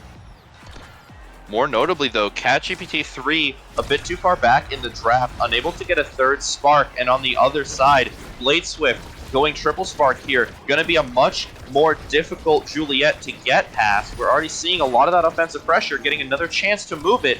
Blade Swift is trying to turn the game around. All in all, though, the core is, after that barrier, the core is at a bit of a stalemate here. Going to use the cannon to apply some of that pressure back to try and move it through. Still, Mororu and CatGPT3, I was about to say they had the core on them, but it doesn't matter. It goes back just a little bit, and Blade Swift finds the opening with the Julie Dash Punch. Cat Girls were looking a little rough in the first game, but they've really found their footing here in Game 2. Something tells me we're going to be going to a Game 3. The trend continues. Aimi is moving it in with that glitch pop. Again, as Iggy mentioned, the pressure from the Aimi goalie has been continuing to make waves. Mororu additionally getting a great dash in there. The cannon gonna stop Blade Swift from getting a chance to play. Blade Swift is, however, gonna use the flip to move it through. Big Bro and Blade Swift gonna find an opening. The glitch pop coming out, great usage there, but not quite enough. Big Bro there, back far enough to grab it and move it in to the all-powerful Blade Swift Julie Dash Punch. Chikara Yappers is now trying to swing the momentum back. It's been some time since most people have played on this map, so Blade Swift and the gang have most likely not really warmed up on this map, so having to take their time to get used to it has been a bit of a learning experience. That being said, whoa, great barrage from CatGPT3, able to push the core in and take the point. That's going to set the momentum back in their favor. Let's see if the trend continues. We're going in here. Big Bro almost with the flip. There it is. Mororu also has flip. Resources generally even on both sides. BladeSwift trying to find a way through, but not able to quite do it. Mororu, on the other hand, great use of the Zen primary, is going to be able to do it. The ult coming up to keep the core in play. The cannon, meaning Big Bro not having a lot of avenues to get it out, and that's going to set it up perfectly for Mororu, or CatGPT, or I'm sorry, CatGPT. She's going to be in the cannon there to hit the core in, bring it to a 2-2, and possibly a game point here for Chikara Catgirls. That's right, this could be it. Atlas primary trying to push it out of the way. But Wolfmang's unstoppable shield's gonna get taken down this early, leaving them susceptible to hit stun now. Trying to get it as best out of their field as they can. He's pushing it back into them, but CatGPT3 able to get control the core again. Maru looking for anything here, looking to make a miracle happen, get an early barrier. BladeSwift just barely missing the dash punch, and a well-placed turret takes the bumper. This is the pressure. It is on for Yappers. Great series of dribbles there is going to allow Mororu to avoid any big Kai pressure. Wolfmang also using some great patience there. Aimi is a little too far up. I guess the eject button wasn't active there. CatGPT3 Mororu almost finding a chance to get out of there, but Big Bro is going to move it through, and a series of unfortunate hits there is going to allow the barrier to be taken down. Mororu's down, everyone's down, and BladeSwift finds the shot. Chikara Yappers bring it here to a 1-2. They do not want the map pick to actually be successful. They're going to stop the third game from happening if they can make it happen. The final spark of the game on the board. Notably, BladeSwift ahead of CatGPT3 in the draft, meaning they will have to secure it or be denied by Maru, which is what happened here. But that being said, a bunch of great awakenings. Quick strike, being able to strike 25% faster than the goalie, or I'm sorry, 20% faster than the goalie, just adds incredible stuffing pressure. Timeless Creator on the side of Aimi. We're going to be able to see a lot more of that cross-map pressure in the form of that turret. Things are looking spicy here. Yeah, that turret already coming out. Aimi moving it through, not enough to actually grab a barrier, but very close. BladeSwift's looking a little low, already had to use the evade, and as is at half health, that might make a big play soon, but not yet, as BladeSwift finding a great strike war there to move through. Mororu's chance to do the same. Ooh, very close, but not quite. Now Mororu's out of the play due to the cannon, but Aimi does not care. Finding a great hit out, but not quite enough. BladeSwift using that Julie ult to stop the flip.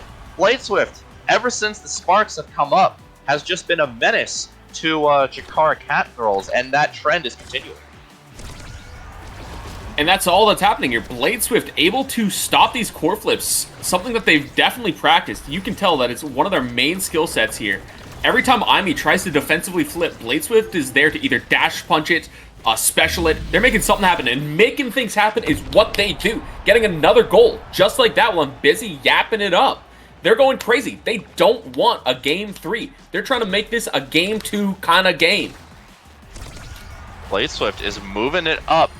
However, Wolfman gonna have to find a way out here with the defenses getting pretty close, but not much you can do against that Zen dash in that Zen dash kind of place. Almost leading to a goal, but not quite. Great defenses there using the Atlas Expanse. However, great barrage there and a willingness to not use the flip because the barrage is going to allow the defense to go hard. Aimi almost getting it out of the way, but not quite against the Julie abilities. The Julie abilities are continuing.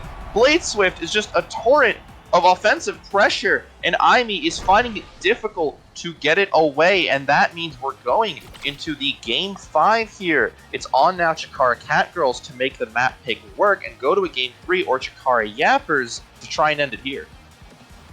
This just goes to show the power of the Sparks. BladeSwift able to secure Spark of Strength and Spark of Agility, making absolute waves here. The Spark of Focus definitely being able to help get their dash punch up more often. Oh my goodness, that Knife's Edge pick is absolutely schnasty.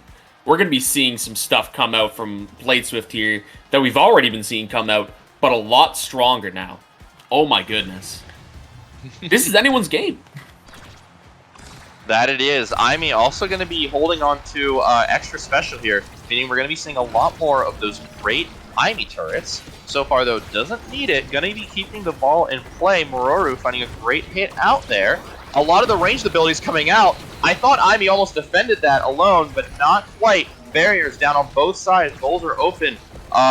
Big Bro moving it up. Able to contest that. Watch out! The abilities are coming out. Bladeswift moving it through, but it's Big Bro's Kai Barrage that makes the final impact, stopping Imi from clearing it out and getting that first point to Chikara Yappers. This is crazy. That extra size from the Demolitionist, an absolutely turbo biz pickup here. Having that added size just provides so much extra hitbox in the goal arc that Imi has to dodge. And forcing that out, oh my goodness, there goes a Big Bro dying to the cannon. An absolutely lethal force in this map. We'll have to see. Doesn't matter, though. Either way, Mororu finding that dribble there. Wolfmang, a little out of position, is going to unfortunately miss that core. That power play doing great work there. And we're going to a 1-1 game. We'll have to see what happened on kickoff. I'm not even sure how Big Bro died in that earlier point. Mororu trying to find a way up. Imi able to get it past Big Bro, and that charged primary is going to allow Mororu to move it through. Going to have to watch out for the dash punch, able to do so, but we'll have to spend flip in the process. The cannon means it's still on Mororu's turn to keep the pressure up. Catch EPT3 moving it down. Mororu trying to move it through, but not quite. Going to be very difficult to do with that, but the unfortunate angle on that Julie ult does mean Bladeswift is not going to get the core yet. The core is now in a bit of a no man's land here, but it doesn't matter because Bladeswift's going to make something happen with that flip. Mororu going to try to do the same with the dash from the Zen, but it doesn't matter because it's back on Imi's side. And again, that Kai Barrage and the Bladeswift Julie are moving through and are going to get the second point and possibly a game point here moving into the set. Big Bro having a bunch of awakenings that define his secondary is just able to play defense and then pop the secondary and just move up. Able to just run at lightning speed, make an offensive play with Bladeswift, and then get out again if it goes wrong. Speaking of going wrong, there goes Cat GPT-3. The lethal cannon Inky is showing no mercy today. Still, though, trying to make the most to avoid much, and as I was about to say that, the Julie dash punch is going through. Against all odds, Chikara Yappers has completely turned it around. The map pick not working out for Chikara Cat Girls, and they're going to walk away with a 2-game win in this best of 3. Absolutely crazy stuff we saw here. Bladeswift able to assemble 3 of the pieces of Exodia, as well as a makeshift Voltron head to makeshift of a Frankenstein robot of powerful awakenings, was just able to KO, score goals, do it all. It was a bit slower to walk up, but it didn't matter. The extra time it took to get everything assembled was well worth it in the end here, as they were able to just throw out so many large hitboxes and move around the map so fast that they were just omnipresent. And speaking of omnipresent, so is Big Bro. Popping the speed, running up, running away, doing it all. Truly fantastic. I think Chikara Cat Girls basically pulled off almost the same thing. Mororu and Cat GPT were working really well together, and we can see that on some of those points. But in the end, Bladeswift just started channeling the Julia energy a little too hard, moving into those later sets. Just kept the momentum going, and it really snowballed with the triple spark. There wasn't much you could do about that, especially because now, at that point, Cat Girls had to start denying the sparks to avoid it from getting worse. Both teams played some really great games. All in all, I'm just happy to see a Juliet game that was not on Night Market. That is, because that was what was going to happen if we went to a Game 3. It is unfortunate that the map pick didn't work out for Cat Girls, but both teams did a great job, and a lot of even games, Game 5s on both sides. That you gotta love it. You gotta love it. You're able to really... Honestly, I much prefer these close games. They're so much more exciting to watch. If you showed me the beginning of that game, I tell you, Cat Girls wins 100% of the time. They had so much momentum. They were going so hard. But the drafts just ended up in Yapper's favors. They were able to just eke out small advantages here or there and retake the game. Being able to see Yappers move on, I'm expecting some brilliant stuff from them here. You don't have to expect for long, as I believe the next game we're going into will be Losers Final, where we'll see more of Chikara Yappers, but we'll be seeing them against the team known as Goku at Burger King. We've casted some of their games before, so we are fairly familiar with Goku at Burger King. We're also pretty big fans of Goku at Burger King. I won't lie. Seeing both teams now, what do you think moving into this game? Moving into this game, wow. We saw gameplay of both these teams on stream now. That's the nature of it. I believe every game is going to be streamed. I could be wrong. Bracket should say, but I'm not attentive. That being said, you saw me in the chat earlier if you were in the stream for the first half. I'm a big Goku believer. Unfortunately, there is definitely caster bias. Goku at Burger King gets massive points for having one of the best names in Omega Strikers history. True that. Yeah, I'm interested to see what happens because all in all, while we have seen some big KO power from Yappers, they've mostly been playing a bit more of a balanced combination, trying to do the classic midfield forward combo plays really into it. But I think with Goku at Burger King, we've seen them play a lot more KO heavy comps depending on the teams they play into. So I'm excited to see those two styles clash. It's definitely going to be interesting. I think Goku's going to have a small advantage here.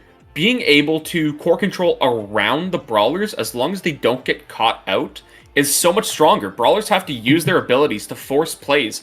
And if those abilities go on cooldown, they get nothing out of it. That just leaves so much core control options open for Goku at Burger King to be able to take the core, use their abilities more aggressively in the enemy's goal net to secure the plays, whereas the Brawlers are going to have to save their abilities if that's what they want to do.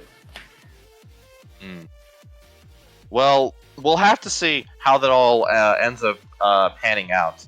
But we've got a bit of time here. Both teams picking up maps. I'm hoping to see some exciting maps that match the uniqueness of the previous game selection. I mean, Chikara Yappers is in this one, so that'll probably have some influence on it. I'm hoping Goku at Burger King not disappoint either. But yeah, we'll have to see how that goes on once we get all the info. One way or another, I'm really pumped for this match. I think both teams are extraordinarily skilled players, and good people too. So being able to watch these two go neck and neck, I'm hoping for a Game 3, Set 5 every match kind of energy here. I love watching both these teams play. They're able to pull off so much stuff. Blade Swift's ability to control the core with Brawlers. Lexo's ability to hold it down. Basically, everyone on these teams just fantastic at doing what they can do.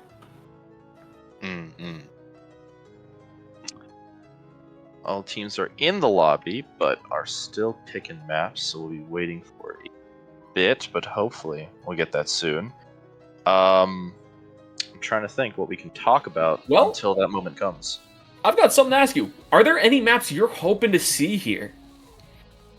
Any specific maps? That's a good question. To be fair, I suppose anything other than Night Market, Atlas Lab, kind of what you said before, because we do tend to see those maps a lot. I mean, it's fair because they're like the more, I don't know how you'd call them, the more tame maps, the more maps you'd want to play competitively. And I've been stuck in that Travo selecting a lot, but it's just a lot more interesting to see different maps. I'd like to see some more Goo gameplay, Gates of Obscura, because we've seen that previously, and I think after the update that changed the map, I think it's been changed so much for the better. We did talk about this previously in the previous week of Osas Finals. We talked about how we were fans of the new Goo. So I'd like to see more teams pick that up, because it doesn't feel like before it was just sort of a map pick that you'd select because the other team didn't know how to play them, and you, for whatever reason, decided to practice it and get some funny stuff off it. And I think some teams might still do that, because it is still a map with portals that you have to test. But I think it's just been upgraded to much more of a understandable map that I'm hoping more teams will be invested in actually playing it. I 100% agree. I would love to see Gates of Obscura gameplay on this new map. The old map with corner portals was very wishy-washy. It could flow any way. It was... Before this, I would say Gates of Obscura may have had the strongest map hazard, as being able to make cheeky plays with those portals in the corner was absolutely insane. As a goalie, you had to be everywhere at once, which made lockdown goalies such as Dubu, who can just put the wall against the portal, or wall an area and then hold the portal, so much stronger. But having these consistent portals here that are more like the midfielder's playground adds to a lot of unique strategy and a lot of very interesting gameplay. I think this may definitely be one of the maps that shows the team's prowess the most. How they're able to adapt to the portals, how they're able to abuse them for passing and scoring purposes. It's honestly exciting and probably in my top 3 maps now. That's strong recommendation. I mean, so we talked a lot about Gates. You asked me, I should return the favor and ask you if there's any other maps that you might be looking to see coming up here. I'm really trying to think here. Gates of Obscura was definitely the map I wanted to say with this loaded question. It's super exciting. If I get to cast a second Inkies game today, I will laugh so hard. It would be fantastic to see. That aside, I think Demon Days is one of the maps that I'm not a personal fan of playing on, but I do like seeing gameplay of it. It operates so differently from the other maps, having the barrier so far away from the back, allowing for different clears and different approaches from a scoring angle.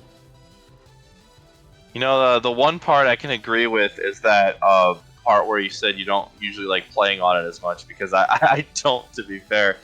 Going on that map is a pain. I do like that you can hit around the barrier at times, but all in all, I don't know. I try to play Demon Days, and I never really feel the flow going. Usually, you really have to play in some different ways to make the most out of the barriers of Demon Days. And when you do that, it's really hard for enemies to contest it. But when you can't get that going, it's just the momentum ends up snowballing against you. It's always stuck in your corners. You have to deal with, like, I don't know, Asher Wall blocking it, putting you in a hot pocket, or having to deal with the barrier and then Rasmus throwing a hook behind and just hitting it in there and you can't contest it.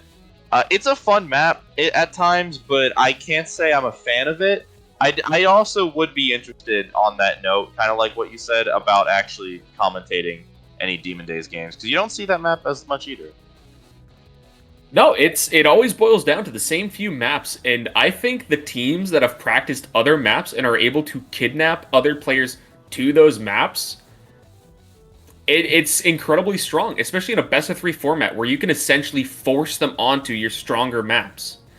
You may not win the first game on, like, Night Market or Atlas Labs, but being able to catch people off guard with, say, a Clarion Corp or Inkies can really do some favors for you. The element of surprise is real. Well, you did just bring up Clarion Corp. We now have the info. We've been talking about all the maps, but we finally have the maps that are actually going to be played.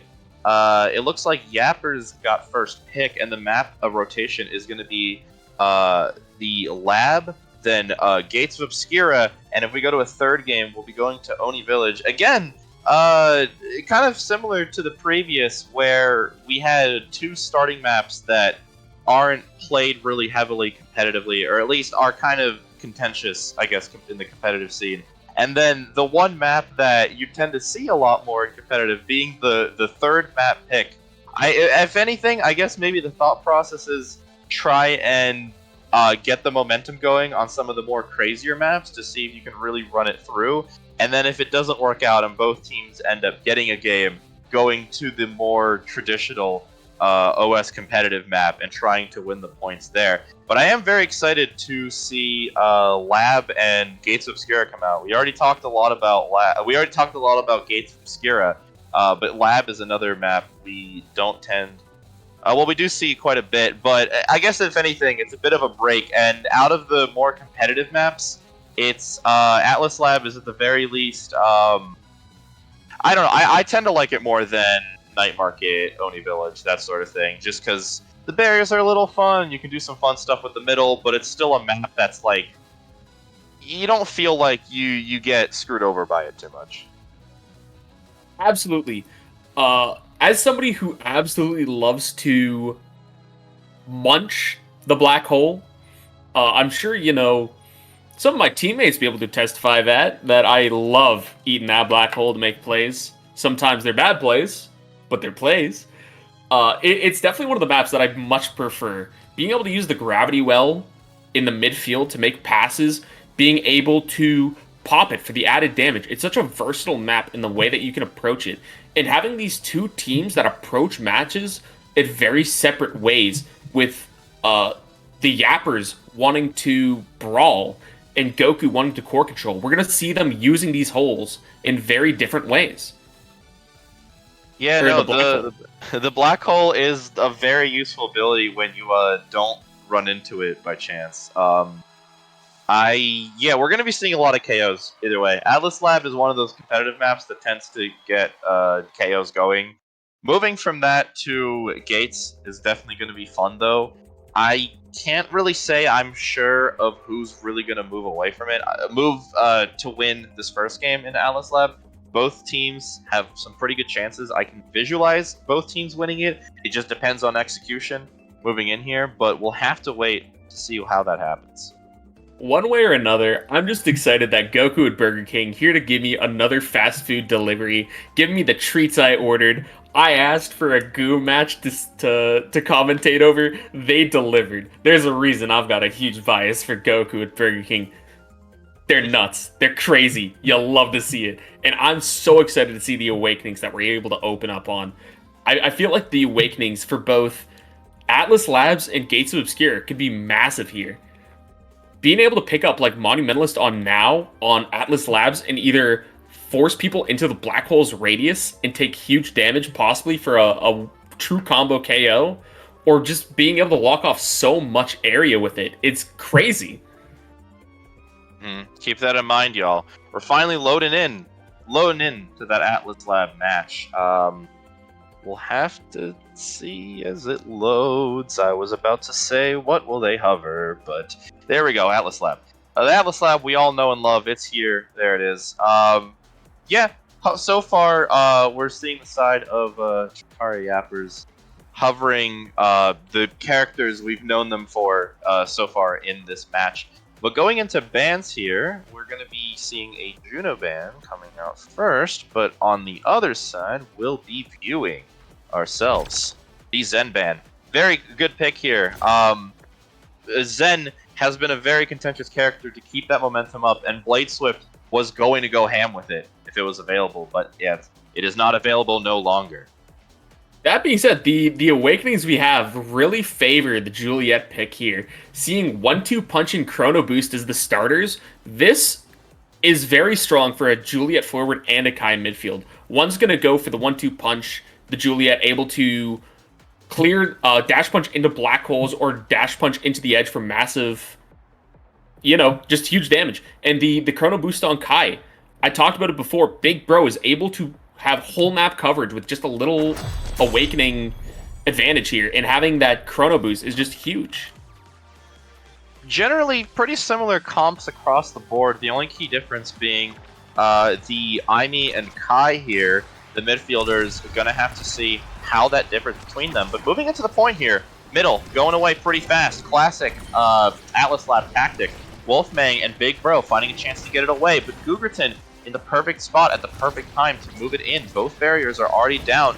Goku at Burger King making their name known. Great strike shot, but Cragley is moving in with that glitch pop, almost able to move it through on their own, but not quite enough. Lexar still finding the shot out. Gugerton not getting a chance due to that Atlas primary.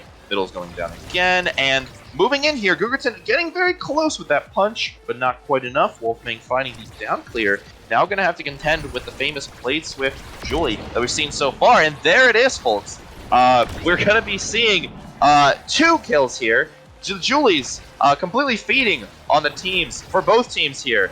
Blade Swift trying to get it in solo, make the most of this series of events. That is going to lead to even more KOs as Wolfmang is going to be going down thanks to the Julie ult. Cragley not getting much out of that Ivy ult, but Big Bro and Blade Swift are having to get that defense going and not quite enough. That great pass is going to allow Cragley to find it in. Goku at Burger King making their name. First point here in the first set. Gurton and Bladeswift definitely matching up as Juliets here, trading blow for blow, whether it be on the core or on their midfielders. Craigley's going to be able to take control of the core here, but Bladeswift says, "Nuh-uh, my barrier at least," before passing it up. Big bro Bladeswift able to get it in there, taking both barriers. A reversal from the last set. Gurton says, "Not gonna happen. I need to get at least one of these right here." But the core is in Goku at Burger King's half. Are they going to be able to get it out here? Yes, they are. Craigley standing in the right position for Lexar to get a pass with an excellent glitch pop, taking away the barrier. Continuing in here, Craigley, great IME secondary. Lexar going to have to spend the flip. A bit of an unfortunate bounce. Does mean Big Bro still has control there. Waiting out that Kai barrage, though, is going to do wonders here.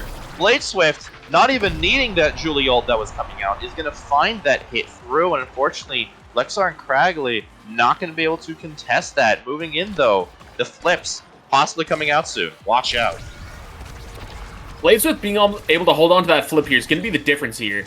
As right as I was about to say it, they were going to be able to knock out Gugurton, but without even needing the flip because of the power 1-2. Gugurton is down for the count, and Bladeswift and Big Bro are going to be able to take a quick barrier because that flip comes out to evade the Atlas Expanse. Absolutely big brain play there. The black hole spawning in on a bunch of people. Big Bro taking control of the core. Gugurton trying to say no thank you, but eating a bunch of abilities for it. Looking very low here. They're going to need to pray for survival. Lexar unable to defend the barrier. Flips coming up from Craigley and Big Bro, keeping it in the midfield here. And Gugurton getting knocked around, getting donked off the edge. Bladeswift able to take control of the core. Lexar walking it, trying not to, but unfortunately passes it right to Bladeswift, who's able to just push it in. Yeah, I appreciate the patience there from Lexar. Almost made it work, but just had to clear away. Bladeswift was in position to intercept. Moving in, though, resource advantage here for Chikari Yappers with Wolfmang flip possibly coming out. Gonna have to be used there as Craigley getting that first barrier, almost making it two. Bladeswift strike warring the Atlas primary is gonna get it through. Gugurton trying to kill, but not quite enough. Gonna stay alive. Chikara knows that Gugurton is a bit of a menace here from the kills so far. That's why we've seen Gugurton be killed. And that Atlas ult is going to allow Gugurton to regain some of that health. Going to keep up the pressure. Wolfmang not finding a good position to throw it back. But it's going back to Gugurton. Not quite. Big Bro with the play. Craigley not able to get away from that clear. Lexar moving it through, but Big Bro's here to contest. That Kai primary is a bit too harsh, and Lexar is going to try to clear out, but it's not out enough. Chikari Yapper is going to be taking this first point, this first set. Taking the first set is a strong advantage, but we've been able to see teams here today, such as the Yappers, reverse sweep a set. So hopefully, we're going to see something a little tense here. The draft, definitely a strong one. Fight or flight, combined with slick kicks, incredibly strong. And we're seeing it on Big Bro, somebody who's already extremely good with mobility. Unstoppable coming out from Bladeswift is going to make this truly menacing. It's going to be a lot harder for Gugurton to be able to dash punch them off the edge. Craigley's going to have to use, or Lexar, they're going to have to use abilities to possibly open up the KO potential on Bladeswift. To be fair, Bladeswift might have Unstoppable here, but it's possibly because Craigley had to deny Knife's Edge there. A very powerful pick on Julie. Having Bladeswift with that would mean, you know, a lot of unfortunate Julie kills coming out, but still with Unstoppable, that means the pressure is continuing. Lexar trying to find a clear around. Great dribble there, and pass to Craigley. He's going to get it away, but it's back in contention. Wolfmang making great use of that strike shot to keep the core in play. Gotta love strike shot when you use it right. Ooh, a very weird bounce. Is going to avoid losing the barrier, though. Great defense from Lexar. The use of the expanse there is going to keep it in play. Still, though, having to deal with all these strike wards, you're leaving a lot to chance and skill. And the Kai primary almost keeping out of the way, but the Julie dash punch is just too much of a force. Trying to bait out the Julie abilities almost does so, but not quite enough. The Julie ult coming out, Lexar having to spend flip, but is able to successfully get it out. Gugurton and Craigley trying to make the play there. Craigley getting it very close, but not able to hit it. Now having to deal with Big Bro and Bladeswift. Not a lot of options here. Bladeswift finding a nice clean hit. Not even having to use abilities. Great set of passes there is going to get it around and give Chikara Yappers the first point in the second set. Things are looking a little rough on Goku Burger King's side, but that's not saying anything. We've been able to see these players all week, well, for more than a week. We've been seeing them all season do absolutely crazy things, going almost undefeated in their pools, only losing one game. We're going to hope that they're able to pull something out here, but an unfortunate double ding comes out, taking Lexar's barriers. That's okay. Lexar does not need them. Cragley having flipped Gugerton. Cragley having to use the flip to pass to Gugerton. Absolutely crazy. It's going to hit the middle field. Unfortunate blastly Cragley down to low stagger. Big Bro going to try and use the opportunity to move it through. Not even having to use the flip, because Blade Swift is moving in with the Julie Dash Punch primary that we've been seeing in all these games. It's been powerful then, it's still powerful now, especially with Unstoppable keeping it going. Gugerton going to try and move it on the other way. Wolfmang not able to avoid that barrier being taken. Great pass there is going to allow Gugerton another shot to grab that second barrier. Cragley teleporting in, almost getting it. And it's going to be fully taken with the Gugerton Dash Punch combo. Lexar, having now to deal with Blade Swift, is able to do so, but I have to do it again. The Atlas secondary coming out. Great Cragley Ivy Glitch Pop is going to be used on top of that Ivy secondary. Cragley's found the momentum, keeping the core control, playing both defense and offense like a midfielder ought to do. And that's just how it goes, getting that first point for Goku at Burger King. Gugerton and Big Bro also having flips here. That being said, Blade Swift's about to be encouraging theirs, as well as Wolfmang having advantage for flips on Yapper's side. Does not matter. Gugerton's going to be taking a free barrier. Blade Swift returning the favor, and Big Bro's going to force out the flip here. Speaking of forced out flips, Blade Swift's going to flip, but a well-placed Atlas Expanse going to save it. Cragley showing their inner goalie, able to bounce it within the goal arc, and Gugerton showing their inner midfield, dribbling the core up to Narnia, taking it away, saying, no, we're buying a whole lot of time. Gugerton finding the KO on Blade Swift with the Unstoppable Shield, and almost able to take the barrier, but not quite. Lexar's back in the game. Gugerton is staggered. This is anyone's goal.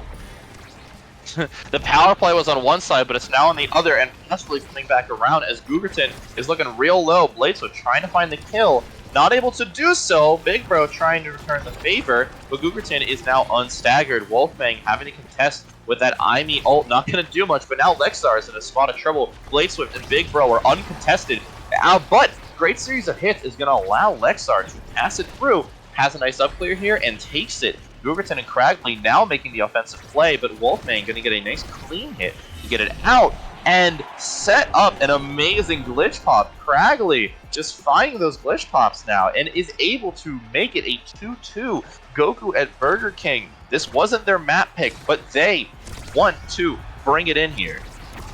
They're looking for the set, something fierce here. Cragley trying their all, just barely missing their glitch pop for almost a free barrier. Does not matter. Gugerton able to come in, tell Big Bro to take a chill pill, give him the Whopper he ordered. Lexar unfortunately getting a bumper take, and Cragley able to keep it up. Gugerton applying the pressure, punches it, gets it in. There is now no barriers on the side of Yappers on the set goal.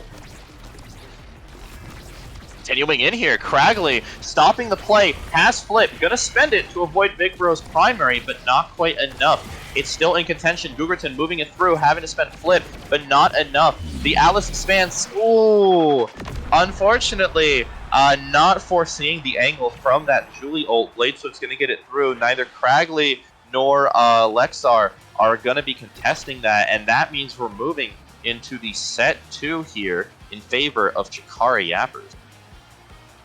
Unfortunately, not able to see that angle is going to seal the deal.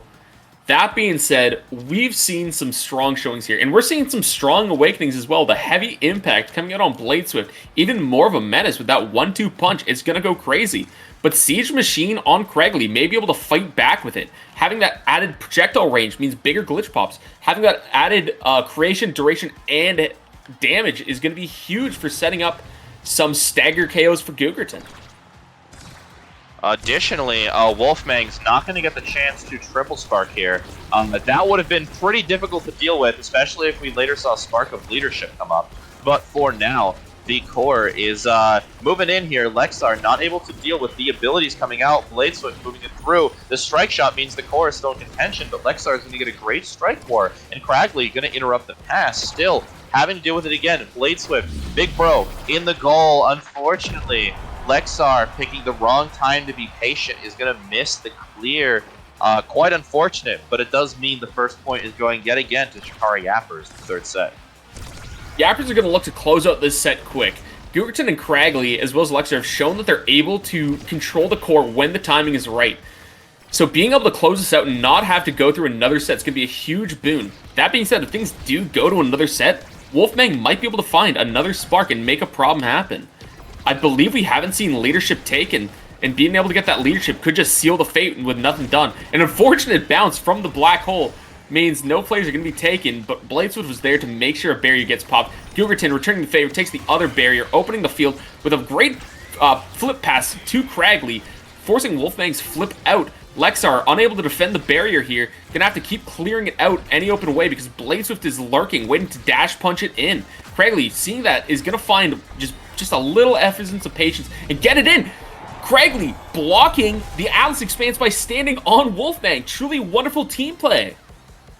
Yeah, normally we see the Julie having to move up and put in that close range offensive pressure to stuff out Atlas abilities, but in this case, Gugerton was the one keeping the core in play while Cragley set up that pressure. Great use of IME abilities there. I've been saying it before, I'm saying it again, Cragley is making it work.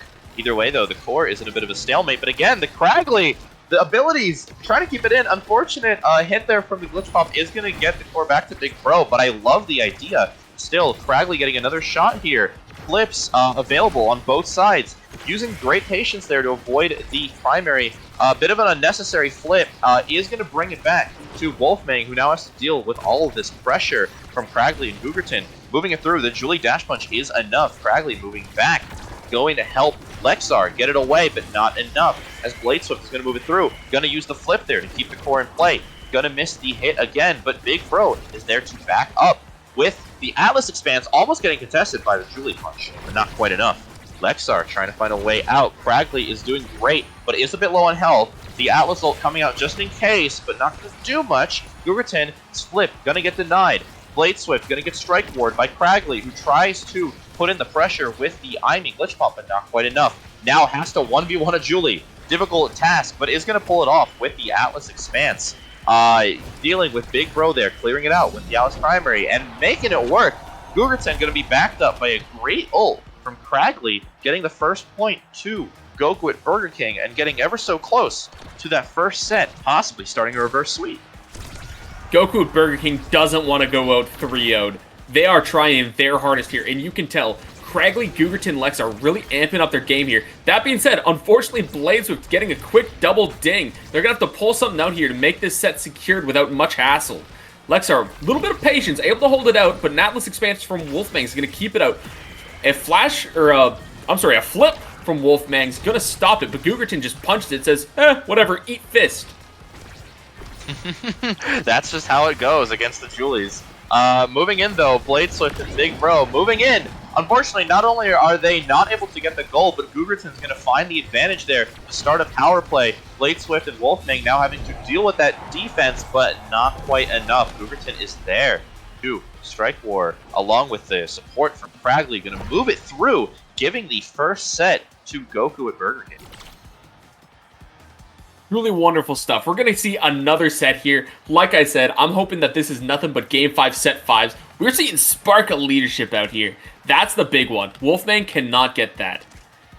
Gugerton's going to be able to pick it up, making sure that Wolfmang's unable to. The only person able to deny such a powerful spike here. But Lexar being able to pick up the quick strike, that's going to be able to fend off Bladeswift's relentless advances. Powerful spike has been denied indeed. We'll also be seeing the Stagger Swagger come out from Bladeswift. A bit more speed and a bit more survivability might mean that the power plays are not going to be happening as much anymore, which could prove very fatal here for Goku Burger King. But doesn't matter so far. Getting the first barrier there, great work. Full team is going to lose the barrier to some of that red core. Even if Wolfmang didn't get Spark of Winning, they did pick up Team Player, which is, well, needless to say, fairly good on the goalie side to get those red cores moving. Either way, though, Cragley finding the strike war out, still having to deal with that Atlas primary. Not many options that you have. trying to punch it through, but not quite in the right position to do so. Now I'm going to deal with Big Bro and Blade's abilities, but able to do so. Great defense from Lexar to move it through. Googerton wants to hit the core and Big Bro to get Big Bro out of the game, and will get that away with it. Getting the core now. We're going to be seeing a lot more resources on the side of Lexar, Googerton, and Cragley all having flips. Trying to spend the flip there preemptively, not able to get much off of it though. Cragley might want to spend the flip soon to try and move it through. Great glitch pop, almost setting up a really great series of events. I like the idea, but it doesn't matter because Lexar, finding the opportunity, is going to flip it past everyone, getting the goal for themselves, and more importantly, the first point this time for Goku at Burger King. This could be the beginning of an upset, a reverse sweep, perchance. That being said, Yappers have shown absolutely relentless goal pressure here. Blade Swift and Big Bro, especially Big Bro's speed. Look at this man go. Continuing on, Cragley going to try and move it through with the Atlas secondary. Not going to get much. Googerton wanting to find the kill, but is not going to do so. Oh, great hit there. Going to remove the Atlas middle black hole and also get it to Blade Swift, who, along with Big Bro, the primary, going to work out. Going to move it through. We're going into a 1-1 here in the fourth set. I've got a feeling we're going to be going to a set or a goal 5 this game. Googerton able to just stall out the strike in the beginning, get it past, but it doesn't really do anything. Cragley flipping for the barrier here, but an unfortunate ding on their side because no one interrupted it. Blade Swift able to dash punch it out, and there's a flip coming out from Blade Swift, but Lexar able to time a strike extraordinarily well. Cragley's going to make the play, unfortunately does not find it, and Blade Swift is able to kick it right between the ability and the strike box. Great patience there from Blade Swift, using that, using the dribble to bait out the Atlas abilities, and just being able to hit it in that place where Lexar cannot reach. That's what's going to make the difference there. However, Googerton is now making their own difference, moving it through, but it is going to go back to Lexar, who's now going to have to contest with the Big Bro high primary. We've seen it do work, and it continues to do so as the barrier is going down. Passing it to Blade Swift very fast, but Lexar is faster, getting the clear out of there. They're being covered. Not a lot of passes to Googerton and Cragley, but still finding a way through. Still, though, great defense from Wolfman. Gonna almost get it. A bit of a delayed flip means that the barrier is going down. Lexar spending the secondary, but is able to get it out. Googerton's gonna have to watch out, though. No evade and lower on the stagger. But it doesn't matter because Googerton is making plays of their own. No chance for them to die because they're moving in with the Julie Dash Punch. And just like my friend Iggy said, we are moving into a Game 5. Absolutely insane. We're seeing some great plays coming up from both people here. Cragley able to pass it to Googerton, using the black hole to swirl it, trying to get a bumper, but not quite able to find it. Cragley keeping up the pressure. Lexar just narrowly able to save it, but doesn't matter. Blade Swift there to punch it in. Expanse coming up from Lexar. That's a long cooldown gone. Cragley gets a barrier in exchange, going for the other one, places down a turret to try and cheek it in, and it's kept up there by the turret. Googerton sitting right there. Cragley has to flip it, but unable to find anything as Blade Swift and Big Bro able to position extraordinarily well. Wolfmang able to get it out of there with a strike shot, but Lexar's able to keep it up there. Cragley passing it down with a glitch pop, but doesn't quite get the detonation. Blade Swift now in their element, able to get that through a flip, as is their ability. They're so good at defending those flips. Continuing on here, both goals are open, but most notably, kills on both sides. The goalie down for Goku at Burger King, meaning Big Bro is going to try and move it through. A very nice preemptive Aimi ult is going to, however, deny the power play for making waves, and Lexar is back in goal, just in position to avoid the Julie Dash Punch from Blade Swift, bring it in. Cragley, again, with the defensive Aimi glitch pops, is making it work, but Wolfing with the team player means that the fight is continuing, and it's continuing fast, and it does mean that Blade Swift's going to set up a very clean dash punch to move it in, giving Chikara Yappers the final say on Atlas Lab. Truly wonderful stuff. Wolfmang, an iron wall on defense, able to hold it down, especially with that strike shot, just generally keeping out of their half and able to feed the core to Blade Swift. And Big Bro, running at Mach 10, 80% of the game between the chrono boosted secondary and the fighter flight plus slick kicks. Big Bro was able to be where they needed to be at all times to crank up the pressure. Truly wonderful positioning on their part. Yeah, all in all, I gotta give it to Blade Swift. They began the snowball yet again, like we saw previously. That forward pressure just really worked, but Big Bro also, like you said, really backed it up. Those Kai abilities really made wonders there to keep the pressure going. Still, though, Gugerton and Cragley made a lot of plays on their own. I gotta give props to Cragley's Aimee. Some of those glitch pops and secondaries really show why Aimee can be a demon to deal with. Once she starts setting up those abilities on top of one another, the layers, the onion of layers that happens from them is a bit too much to deal with, and we saw that in some of those points there. Both teams made a lot of big plays. Goku Burger King almost brought it back, but not getting a chance to do so on Atlas Lab. But more notably, and I'm sure you can tell we're excited for this one based on what we talked about previously, we're now going to Goku at Burger King's map pick in the very famous Gates of Obscura. We'll have to see. This is their pick. This is the one they want to run. Chikari Yappers wanted to take a bit of a break from the funny maps from the last game by going to the famous Atlas Lab.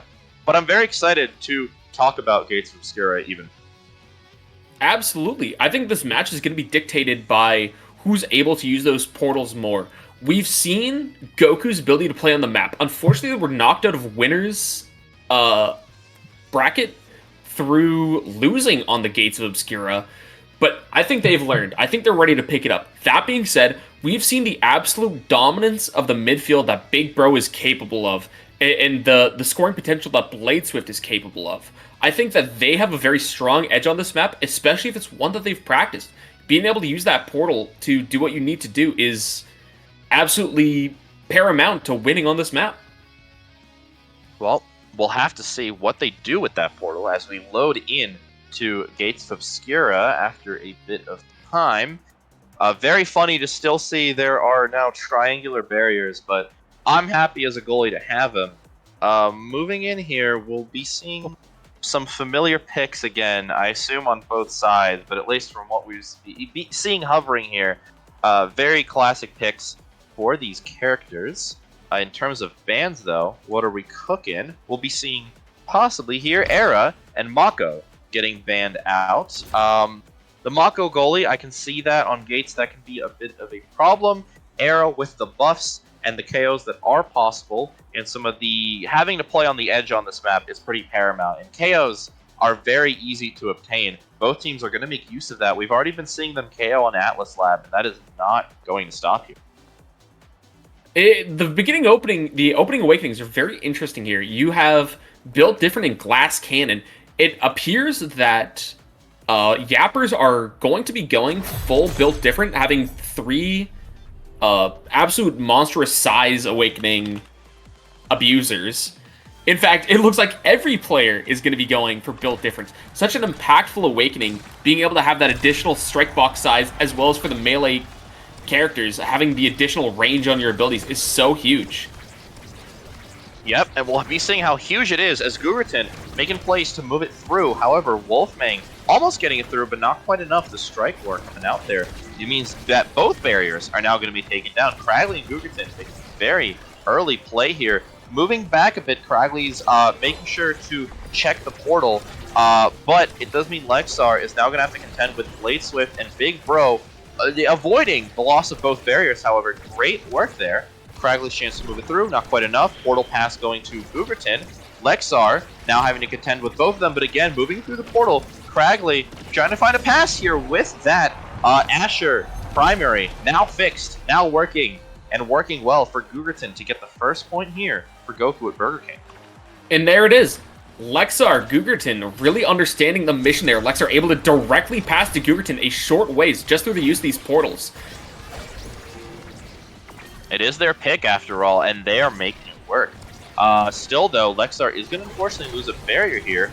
Throwing out the Atlas Expanse isn't going to do much against Blade Swift's positioning. Able to find it. Going to find it clear to Cragley, however, but great Rasmus ult is almost going to hook it back all the way. Not enough pressure though. Lexar finding a way out, Gugerton finding a way in. getting it over to both of Wolfmang's barriers. Both goals are open, and Wolfmang trying to save it with the ult. Great idea, but unfortunately, the execution is going to leave a bit to be desired. The core is going in, getting the second point to Goku at Burger King. Goku and Burger King really trying to claw their way to a Game 3 here. You can tell that they are really wanting to not go out like this.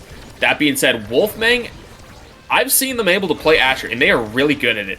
Asher being a strong goalie this patch with the fixes made to her primary, it's just so incredible.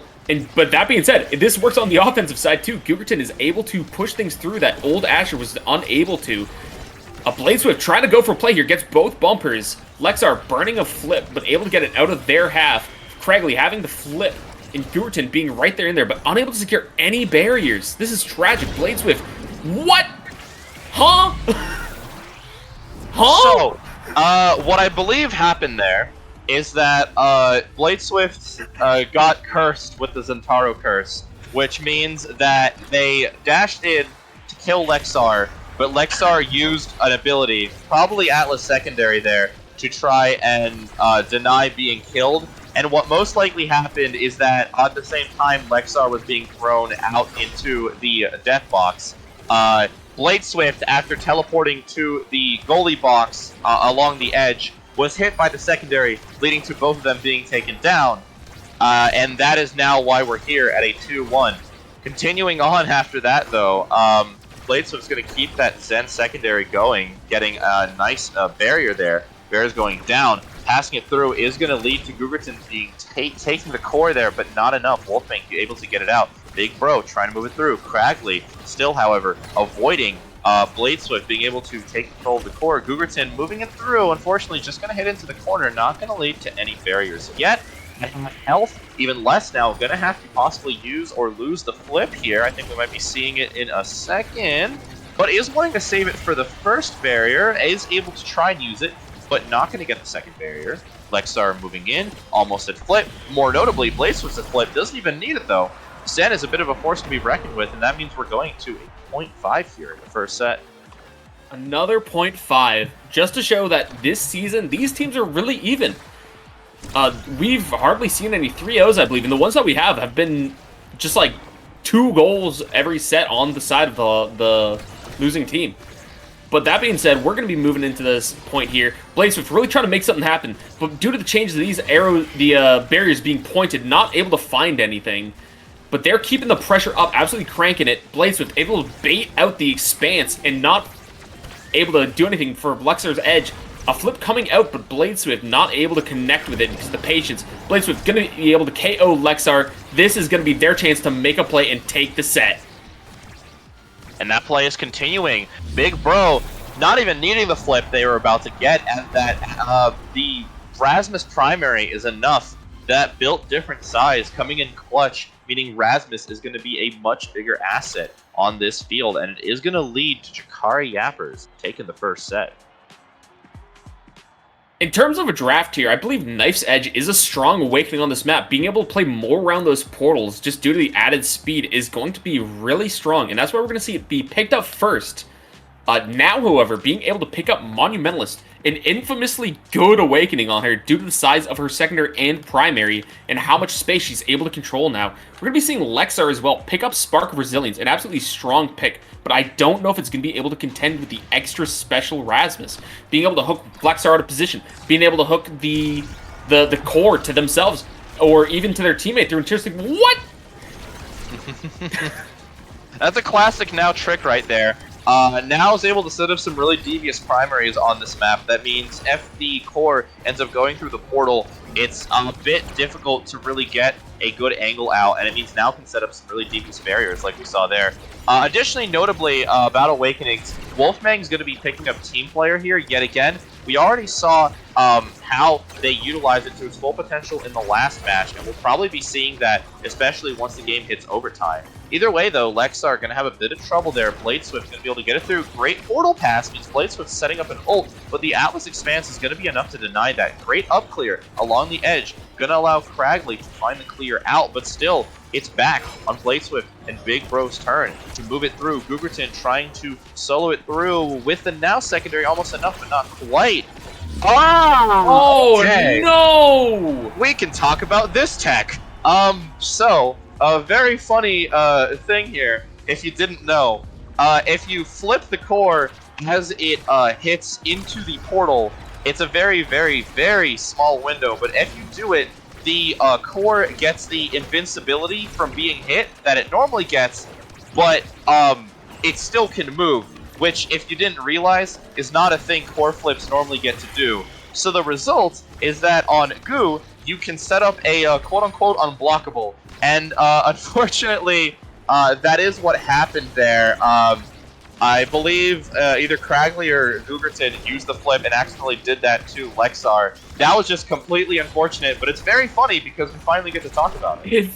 If that was done on Yapper's side and they scored the goal on Goku, I would be popping off. But to have that be a self-goal and have quite literally nothing you can do about it, absolutely one of the worst feelings I have to imagine. That's going to throw them off their game. Blade Swift able to get that goal and pass Lexar with the added dash range and everything.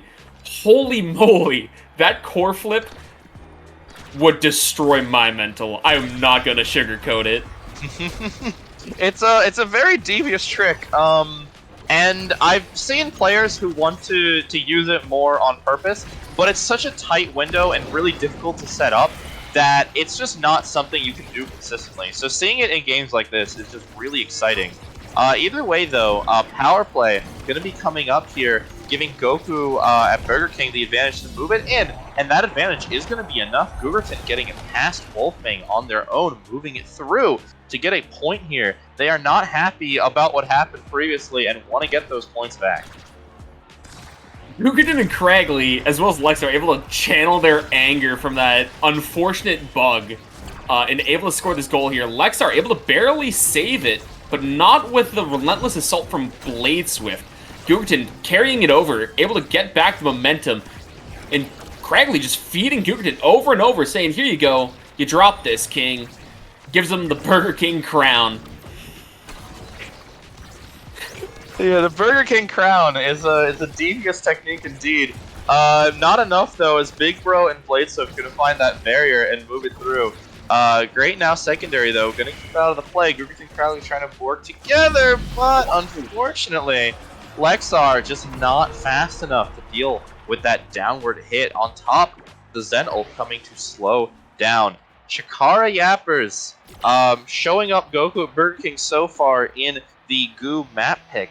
We'll have to see if the reverse sweep can come out to go to a game 3 or if Chikara Yappers just snowballing a little too hard.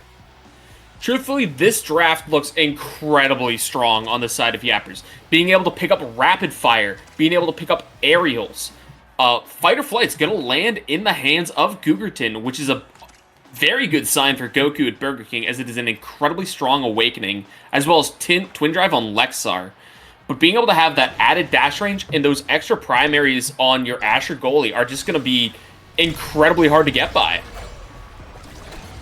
Continuing in here, Big Bro going to be trying to move it in, getting it to Blade Swift, and it is going to lead to barriers going down, as unfortunately the Atlas Expanse coming out a little too late. Wolfming having to contend with the Asher ult, but able to do so with their own Asher ult still is in play. Googerton moving it through. Great support from Cragley, but not enough. Blade Swift supporting Lexar's trip into their own goal and able to get a clean goal 1 20 seconds in for Chikara Yappers.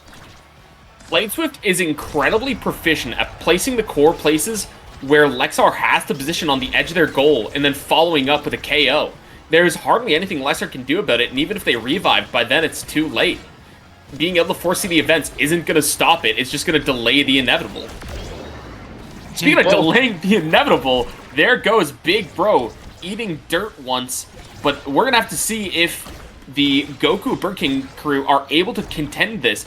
Blade Swift and Wolfming are able to continue a lot of pressure here, only losing one barrier through that entire exchange, as well as having 2 flips on the go.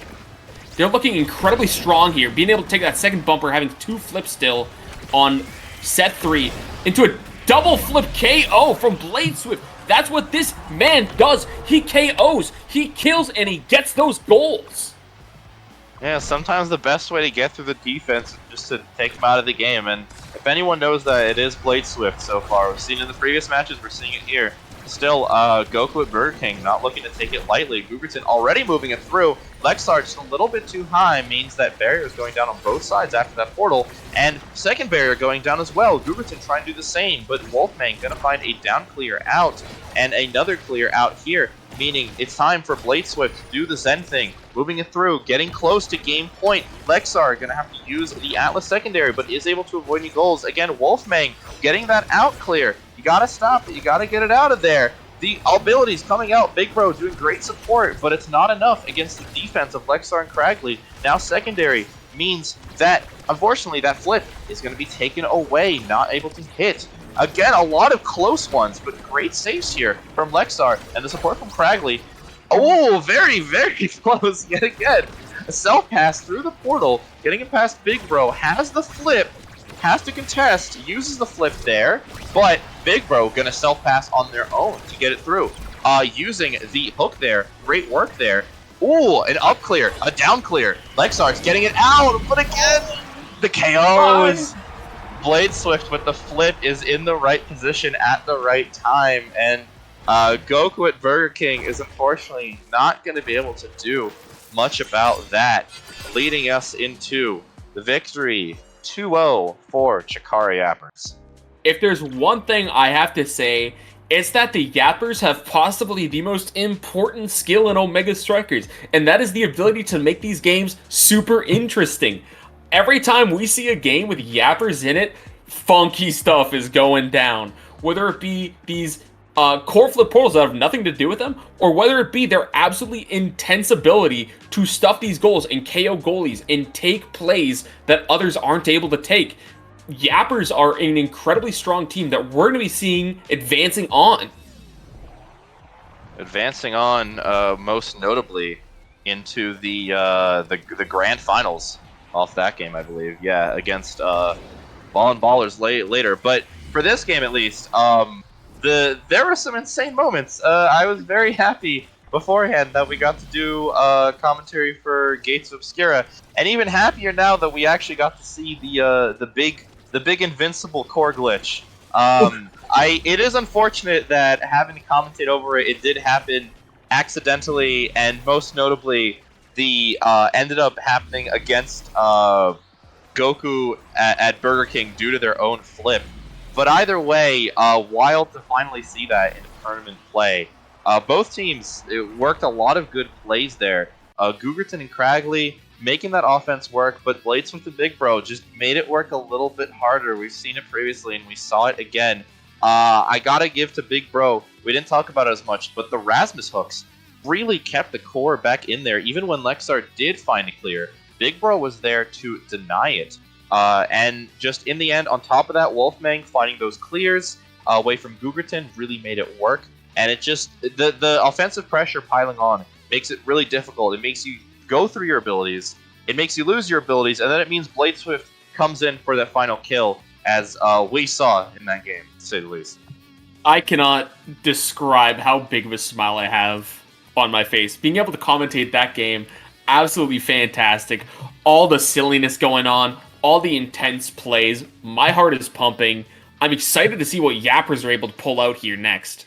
I think they're going to be going pretty hard in this next game here. We'll have to see if they can keep the momentum going. Chikara Yappers making a mad dash through winning 3 games in losers in a row to make their way all the way to grand finals. But all in all, give it up for Goku at Burger King. Very close, so close, but just not close enough. And we'll be later seeing the finals to see if Chikara Yappers can keep that up or, well, either way. Great job by both teams, and very happy with that game, all in all. Oh, absolutely.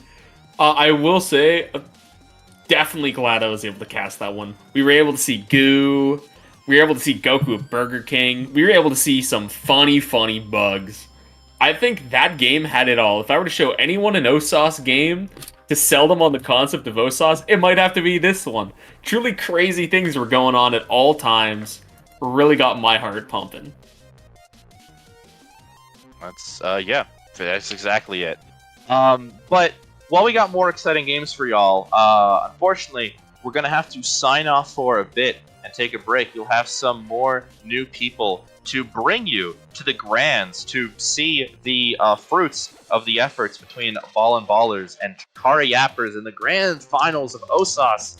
Just a few minutes away, just a week away, but not currently because we'll be taking a bit of a break off of that game. But thank you for watching, and please stick around to watch more Osas. And I'm Frying Pan Man, signing off for now.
Hello everybody, we're back with Grand Finals of Season 4 of the Omega Strikers Amateur Series. I'm here with Dendar, and there are 2 teams left, only 2. Only one of them can make it as the champion, and both of them have had very different, journeys to get here.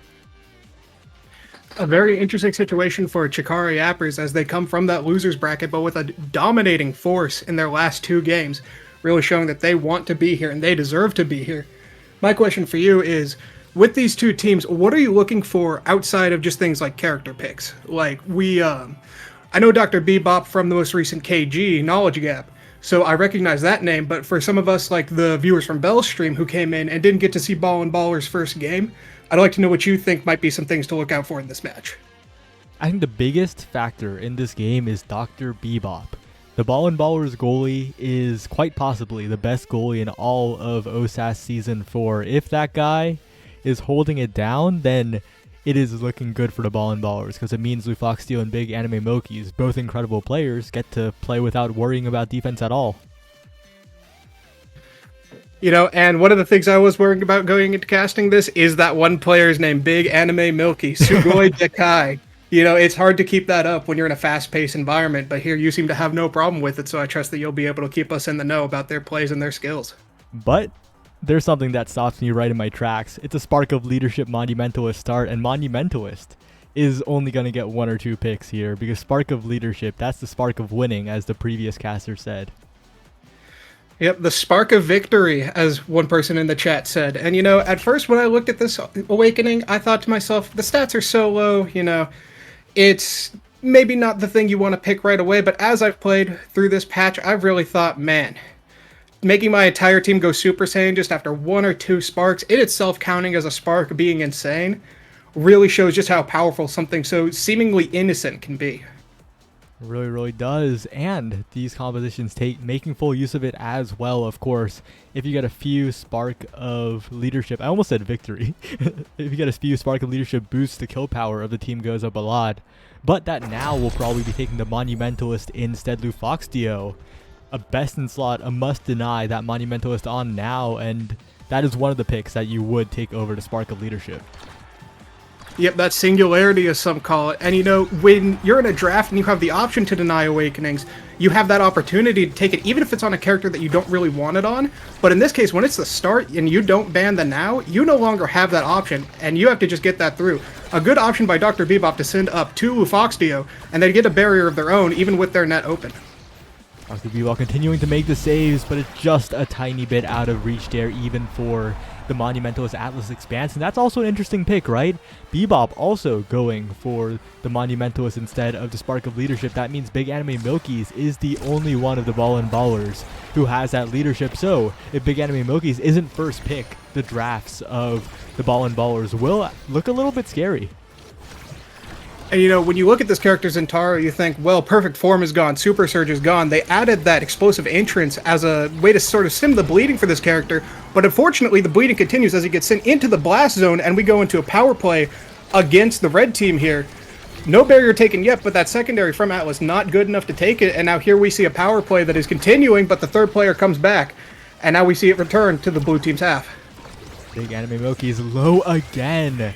Almost taken out from the Atlas primary. The Expanse will do it. Wolfmang with the KO. Chikara Yappers, like you were saying before we went off break, they are on such a run. The momentum is carrying, and Wolfmang with so much meter to work with, Bladeswift with so much meter to work with. Look at the meter on the Ballin' Baller side. It's just Lufoxtio. The flip advantage is very significant here, especially when Bladeswift is consistently putting up pressure in the midfield.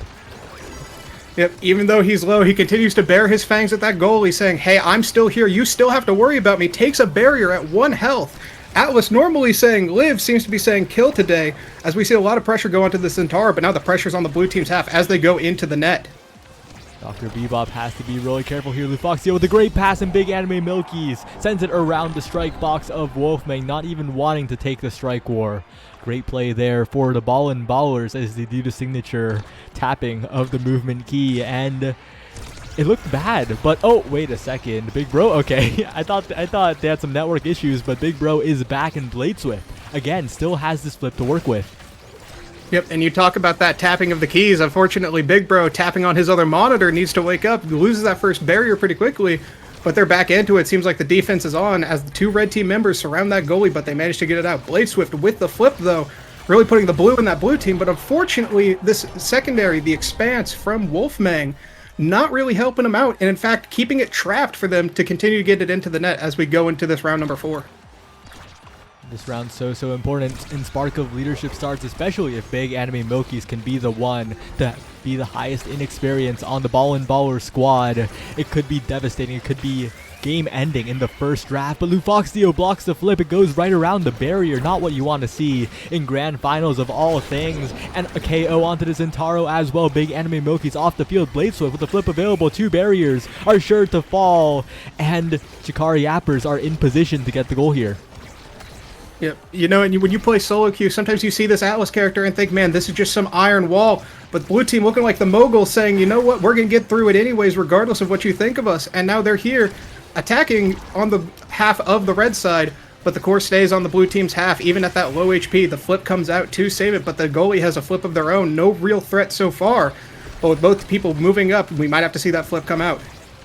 Bebop has the flip available, uses the Expanse there instead, but the resources are slowly being burned, but a great team play from Lufoxio, and Big Anime Milky's a KO with the now primary from Lufoxio. And that's the first set going on over to the Ballin' Ballers, but not in the pick order they want. That's true, but this is a big moment for the red team as Zentaro taking that Spark of Leadership. When you have so few things you have to deny against this character in a draft, seeing a Spark there, now it almost becomes a guess of, well, I could take this heavy impact from him, but if this is his second or third Spark, suddenly he is a real threat even without some of his trademark awakenings. Oh, and they choose to give over the Spark to Chikari Yappers. The Ballin' Ballers don't deny it from them. Definitely an interesting pick here. The Timeless is solid on now, but that's not what I would have gone for. Big Bro now passing on over 22 power to the team, and that just stacks up, especially if another Spark is picked up in a later round. Yep, and we've talked about this previously, how with those Spark drafts, you know, when you're ahead, you have that luxury to say, okay, we'll take time to scale. That Timeless Creator pick almost seeming like a, hey, we want to close this out quickly. We're not worried about having time to scale. We just don't want this to get any further. But perhaps that's a bit of a panic pick, or maybe just a misinsight when you could be denying that Spark of Leadership, or Spark of Victory, as we were calling it just a moment ago. Yeah, but so far it's looking good for the Ballin' Ballers here on the red side. They're playing very stably and have a lot of meter to work with as well. Bebop continuing to make the saves. Blade Swift on the other side, though, hunting for this goal with Big Bro, trying to get a follow-up with the Pendulum Swing, but none found for now. And again, in the midfield, Big Anime Milkies has the passive strike available. That's burned, trying to stuff out this core flip, but no, the goal attempt will be warded off. And we see Big Bro coming up to help with these offensive plays, but right now looking like the red team saying, Mom said it's my turn on the core flip, but unfortunately it ends up losing them a barrier, and Dr. Bebop going for that secondary, and it just slips right through even with flip available. A little unfortunate to see. We've seen this situation before, I think, with the exact same shot at that exact angle, with Expanse not quite being enough. That's where the Ballin' Ballers really turned it on, got the goals, and closed out the set. We'll see if Lufoxio can do it. 2 barriers instantly taken. That's the Monumentalist and the Timeless size coming into play, but a missed strike on the core flip and greed and going back means there's a striker advantage now for the Chikari Yappers. Yep, that one miss on the core flip, even though it didn't look like it was going to turn into anything, it actually turned into the player's death. As even though if you don't get the flip in and you say, okay, well, we just reset, we have the core back on our half, but we can make another attempt at this. When you're dead, that's it. You're gone. You have to wait, like, what, 12 seconds before you can get back into the action? And whether or not that Atlas ult was there, we don't really know for sure. I don't know the cooldowns off the top of my head. But maybe he could have been saved, maybe not. But it doesn't matter, as they're trying to save this goal by killing the player. Does not go through, though. Zentaro still alive and getting that goal with the Chevron from now. What a tight goal, too. I think it was almost a save even, but Wolfmang, that strike was stuffed out by the final triangle, like you said, from Lufoxio to Drone, getting in there at the last moment. And Big Anime Milkies is taking so much damage, but Ball and Ballers are capitalizing off of the pressure created by the damage focus that the Chikari Appers are putting on. Again, the corner offense is going through, one barrier already down, and Big Anime Milky's has room to play with Lufoxdio. The Monumentalist now is just too powerful at the moment, but wait a second, Blade Swift is in position, gets the barrier somehow to strike a little late from Dr. Bebop, and can they get it out of this side? They finally do. Big Anime Milky's now trying to get something in here, but the passive strike is not at the right timing, and Wolfmang manages to defend the barrier. You know, even when you have this double healing comp with the Now and the Atlas, you know, your stagger might not go down, but your stamina might as you continue the round, because you constantly get barraged with abilities, the occasional KO off the side. You begin to question, am I allowed to be here? Can I walk up and strike this core? Even if you think I'm in a good spot, you begin to question whether or not you really are. And so even if your stagger stays up, you've really got to question whether or not your stamina can handle it. But unfortunately, their barriers cannot handle it as both go down. Big Bro looking for that hook and doesn't get anything off it, but they still have the flip on the red side. But oh, here comes the big walk up, the EI draw, sending the goal. And another goal for the Ball and Ballers. Really good patience from Big Anime Milky's. Know that you don't need to touch the core in that situation until the goalie is forced to make a move. And the double barrier takes on each side were crazy. They're both goalies just unable to save the bounce that got both barriers. But right now, the pressure is in the favor of the Ball and Ballers. Dr. Bebop is getting it out of there, not letting Blade Swift get any free pressure. And as Lufoxdio and Big Anime Milky's jump in yet again, they have resources to play with, but Blade Swift is in the midst of everything, interrupting over and over. You know, we see Big Anime Milky's up here with that core flip, you know, not really given a chance to get the ball, but as soon as I say that, the black hole acting as the assist, getting the ball to them, and then the ball into the net, or the core, I should say. A perfect pass from the center. Big Anime Milky's first pick this time, and Spark of Agility available for the Zentaro, and it will surely be picked up here. Just an amazing pick when that Spark of Leadership is on the board. Speed for the entire team and additional scaling later on, but you also have to worry about where that twin drive will fall. Will it be denied away here? It is so powerful on the Atlas. Castle has taken instead, going for all of the creation duration here, but that's twin drive Atlas for Wolfbang. You know, and I do like the unstoppable pickup here because it allows you to play extremely greedy with this black hole. You know, there's a lot of things that could accidentally kill you, like a Now Primary or maybe a Zentaro Dash when you're not looking, going for an orb. But here, you can just stand in that black hole, wait for that pass, and really just threaten so much space, even if you wouldn't normally be allowed to. But they get that space and get that barrier as now Big Bro gets the orb to Blade Swift. Not much happening off of it yet. That black hole really kind of messing with the trajectory. An amazing clear by Wolfmang using that evade to get through that Zentaro teleport. One of many, but we will see if he can continue to keep up that barrier pressure. I was hyping up Dr. Bebop quite a bit, right? When you asked me who you thought the Ball and Ballers X Factor was, but maybe Wolfmang is the goalie that is trying to prove themselves here. And even what looked like an own goal magically finds a trajectory to avoid the barrier. Sometimes luck is skill. Not quite there, but Wolfmang has been making the saves. You know, you say luck, but sometimes it's when you put yourself in that opportunity to receive it that you got to ask, is it really luck, or did I put myself in a place to help? But much like help, Lufoxdio not really able to help with that flip play as it goes in. Yeah, they're a bit tough when the Juliet gets the flip perfectly right in front of the goal gates as they open up. But it's still up in the air here because Big Anime Milky's is pushing forward with the flip available, with the special, with the passive strike and a flip from Lufoxdio with all of the patience to win the strike war, to win the mind game. It's all evened up in this potentially final set of the first game.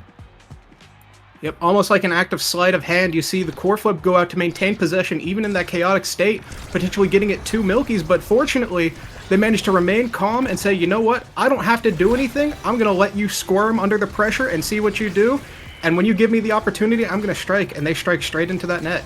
Oh, and an unfortunate secondary by Lufoxdio, a little bit too big to handle there as Blade Swift is now finding themselves with a good offensive momentum, but no, Big Anime Milky's blinks a little too far. The Expanse traps the Zentaro, and that will leave a power play for the Chikara Yappers. They're up now. They're looking to take this game further, and with Spark of Leadership on their members, any draft could scale them to a game-winning one. Every set won for the Chikara Yappers with that spark of leadership, like you said. The ball and ballers there, Zentaro has that spark of leadership, but hasn't really gotten too many sparks off of it. And now, as they proceed through these rounds, you got to wonder, are they going to be able to scale through? Because we saw those now mines, they were big, but sometimes they were even detrimental off of that. So you got to wonder whether or not that pick was correct, or if they should have just kept up the pressure with those sparks and said, we have time, we're going to make sure we use it. But the time is good there, as the timing on that barrier kill goes through. A good pendulum swing by Rasmus to keep the core over. Blade Swift moving up. The Mind from now giving space for their team. A good hook, the Death Touch keeping Milky's out of the play. Dash Punch not quite making it, and we see it stay on the red side. They still have this flip, so there's not too much concern, but too many people on that side could lead to a position where that core flip isn't enough to save it. Oh, and Blades of all the coverage, has the flip defense, has the special, has the punch afterwards just in case. That's a quick set, and Blade Swift with the first pick. This could be everything right here as a spark of focus appears. A huge pickup for the side of the Chikara Yapper. So many stats on the board for them, and on the other side, if you're the ball and ballers, you got to start sweating because this draft is spiraling out of control. But no, it's a heavy impact deny instead. They're trying to pass the spark down. They are trying to pass that spark down, but unfortunately it gets passed down to the red team, as even though that Atlas has that Monumentalist, he's not going to get that team-wide value. Keeping it from the blue team having it is going to be pretty good for them. This does leave, however, the knife's edge for Zentaro, at least leaving him with a viable pick and making the team have to say, you know what, we'll get something good in that heavy impact and deny you it, but whether or not that deny is strong enough to warrant leaving the spark up, that's a different question for a different time as we go into this set. Yeah, it really is a question. Another question is also Lufoxdio, of course, could have picked up the spark as well for a little bit more of that cooldown, but it's just what ifs at this point. But the one thing that's certain right now is that KO on the big anime Mokis, who's been off the map for quite a long time this game, been the target of the damage of Chikara Yappers. They've been going for the Zentaro very often, and that means Dr. Bebop and Lufoxio have to put in extra work, but there's a Monumentalist Timeless cast the last now. Those secondaries are absolutely massive, and as you mentioned, sometimes they tend to own goal, but on the defense, they're looking spectacular. Yep, Dr. Bebop saying, I recognize that this could be a weakness of ours, so able to protect even when there's that mine pointed straight at their own net. A good primary aimed straight at Big Bro, keeping the core out. The Liv comes out, but apparently a player dies on the wrong side. Apparently the wrong Atlas said Liv, and so one player goes down. The barrier stays up, however, as the net opens. Oh, and an unfortunate rebound by the secondary of Big Bro. The spin sends the core right into Big Anime Milky's hands. And that's just a simple redirect, or not even a redirect, a slight re-angle to the bottom corner, maintaining all of the speed and even more. Ball and Ballers just 2 points away from finishing it off. Lufoxdio looking absolutely massive as well. It's going to be very difficult. Yep, and we go back to those talking about big things. We've got Big Milky's on the barrier. They made some big plays, but they've also had a big kill count on themselves, so you got to wonder whether or not they can get out. Unfortunate set double barrier goes down, but the other barrier goes down for the first team, and now we see that primary come through and then now follow up with a strike.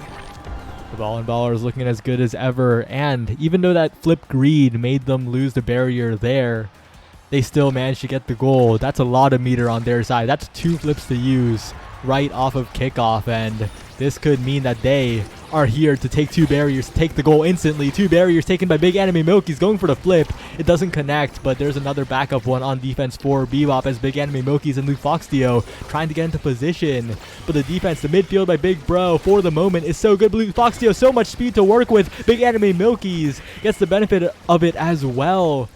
It does stall out for a moment though as the passing plays come through for Chikara Yappers. Yep, and I'm seeing potentially a little bit of stress come out, but we're also stressing the Zentaro, keeping them down. You know, they really have had so many times where they just go out. This blue flip coming out from now soon, you know, could be used to keep possession, but, you know, you got to wonder, at the start of this round we had so many flips, you had to wonder which team was really the blue team. But here we see only one left as Dr. Bebop goes to support that Zentaro push. Now coming back to help, the flip comes out, the barrier does not go through. And we see this black hole changing the trajectory a little bit to get it to Zentaro, but no real follow-up coming out. The flip comes out, the Chevron saves it, but we just keep sending it around the Zentaro, keeping them out of play. Great saves by Wolfgang so far, but one more bounce is all it takes. Directly to Big Anime Milky's for the final goal of this first game. Ballin' Ballers continue their win streak, 1-0 up in Grand Finals. Yeah, and these guys have been playing insanely well from what I've seen. You know, that now pick, we did kind of question whether or not the Timeless over the Spark, whether or not we wanted to have that Spark scaling. But it seems like it worked out great for them as they sealed that up 1-3. And now we go into the next map, which I believe is Taiko Temple with Night Market as our tiebreaker map, should we get to that. But the way this is going, it's questionable whether or not we're going to get to that third game.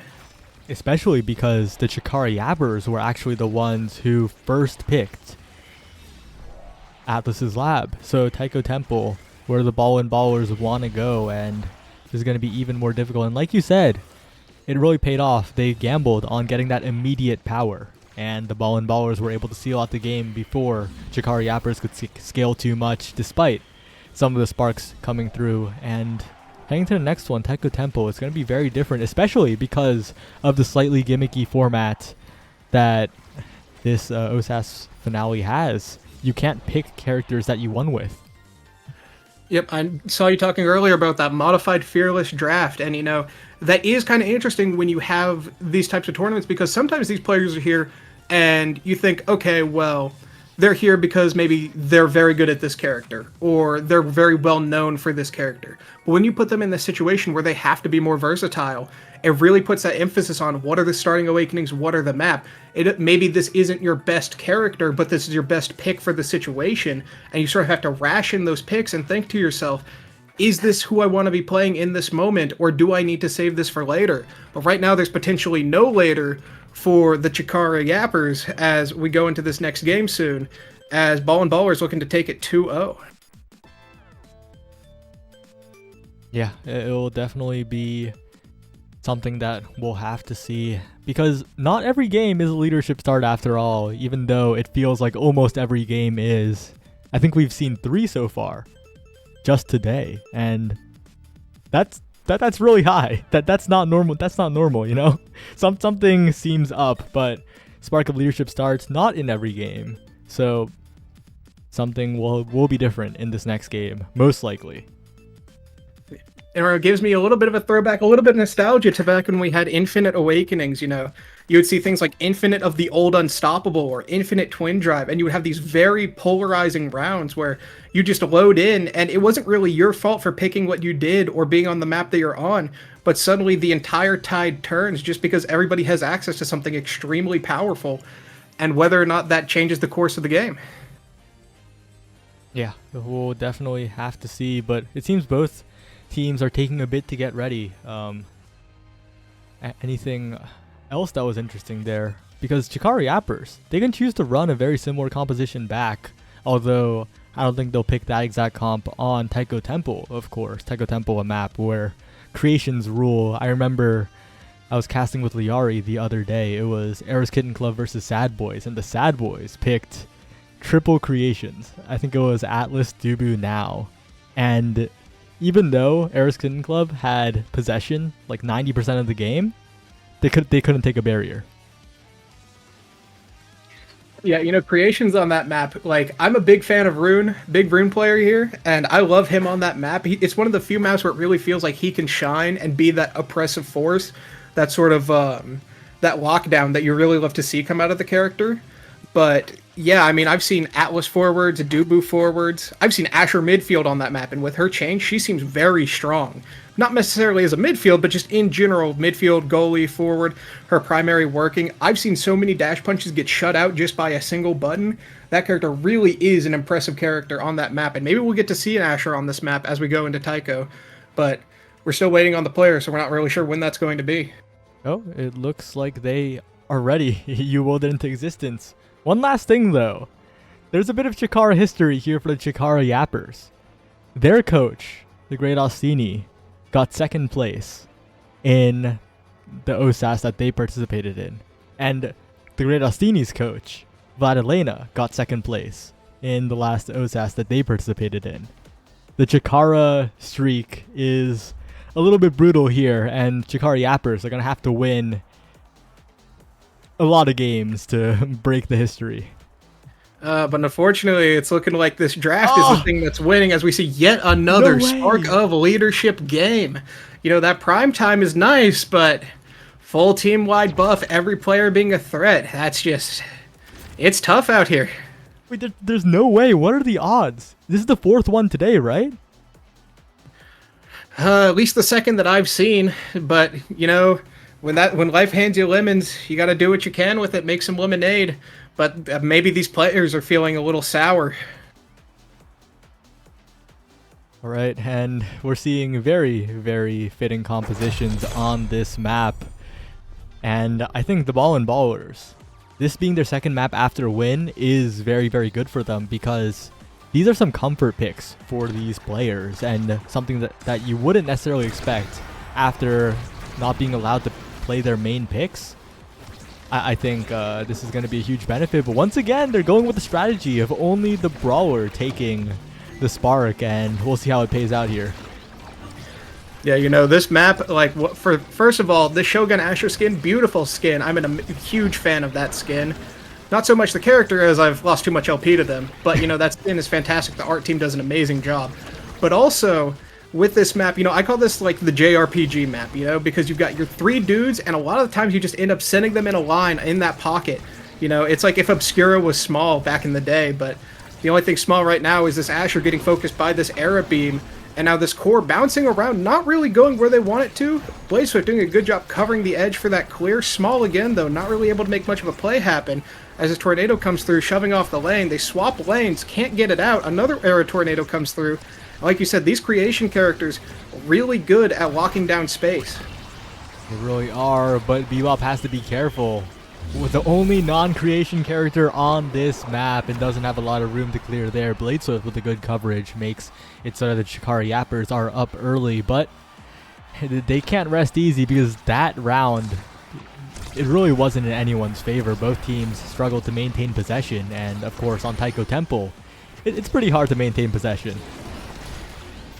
Yeah, sometimes it's hard to maintain possession of your life, but a good flip maintains possession of that barrier as they keep on the defense. And now this offense pushing through a good expanse to keep it out, but unfortunately still stuck in this pocket. The Path Splitter, really good at holding down space on this map, but they now get the barrier finally after losing one of their own. And now we got to see with that double shrink if that leads to anything. But fortunately, Dr. Bebop able to push up, and even though that space was open, they were able to keep it out. An amazing save with that second barrage. And now we have to see whether or not they can take this barrier for his efforts. They do. Core flip's still available, but it looks like they're going to save it until a more opportune time. But that opportune time never comes. But a good pass, and they managed to get the core into the net. Yeah, great pass when they needed it most. After all their resources were burned, the bottom side of the goal wide open, or the top side from their point of view. And Dr. Bebop with the long-range Giga Blast keeping up the pressure. That's something the Kai goalie can do on this map that the Atlas can't. Chuck the Giga Blasts in the pocket when both players are, like you said, just lining up. When the forward and the midfielder are trying to stuff the core back to back. Yeah, but that Giga Blast also, with how often you sometimes have to stand near the ledge on this map, when that drum's not there to save you, just like that, you could go down. We were talking about the Giga Blast potential, but there we just see a straight-up kill as the player goes into the sidelines, and we have to wait for them to come back, and now we have to see how they hold up this defense. When 2 flips are on the side, but they come back, lose only 1 barrier. Oh, but the tornado, the pass to themselves, I guess? This map has a lot of weird bounces and situations that you find yourself in, and so that situation I can't really fault them for. It's just a little unfortunate that they couldn't maintain possession there, as both nets are now open, and we have to see which side cracks first. Yeah, and there's a lot of burden on Lufoxio. Bebop barely getting the barrage there in time as Big Anime Mokis dribbles the core forward, tries to get into position, but BlazSwift now trying to send it forward, but Bebop has flipped. Everyone has flipped for this very moment, but a great primary by Big Bro means that the offense is halted for a moment. Another great strike shot by Wolfmang. BlazSwift in position, right through the barrage of Bebop, barely threading the needle, and that's 2-1 in the favor of Chikara Yappers. And every round feels like a test to our stamina as we watch, because everything's flying so fast, so many abilities coming out, everybody stacked on top of each other. It's just a bloodbath. But now we see a double shrink come out. No plays for the blue team really able to prosper, but they get a barrier even with that situation. And now we see another shrink beam come out, the secondary come out from Atlas, holding down the defense. And we got to wonder how long this defense can hold up when you're in these long sets, and especially if they go for this reset. You know, that's a lot of time. that they have to spend and a lot of resources, both mentally and physically.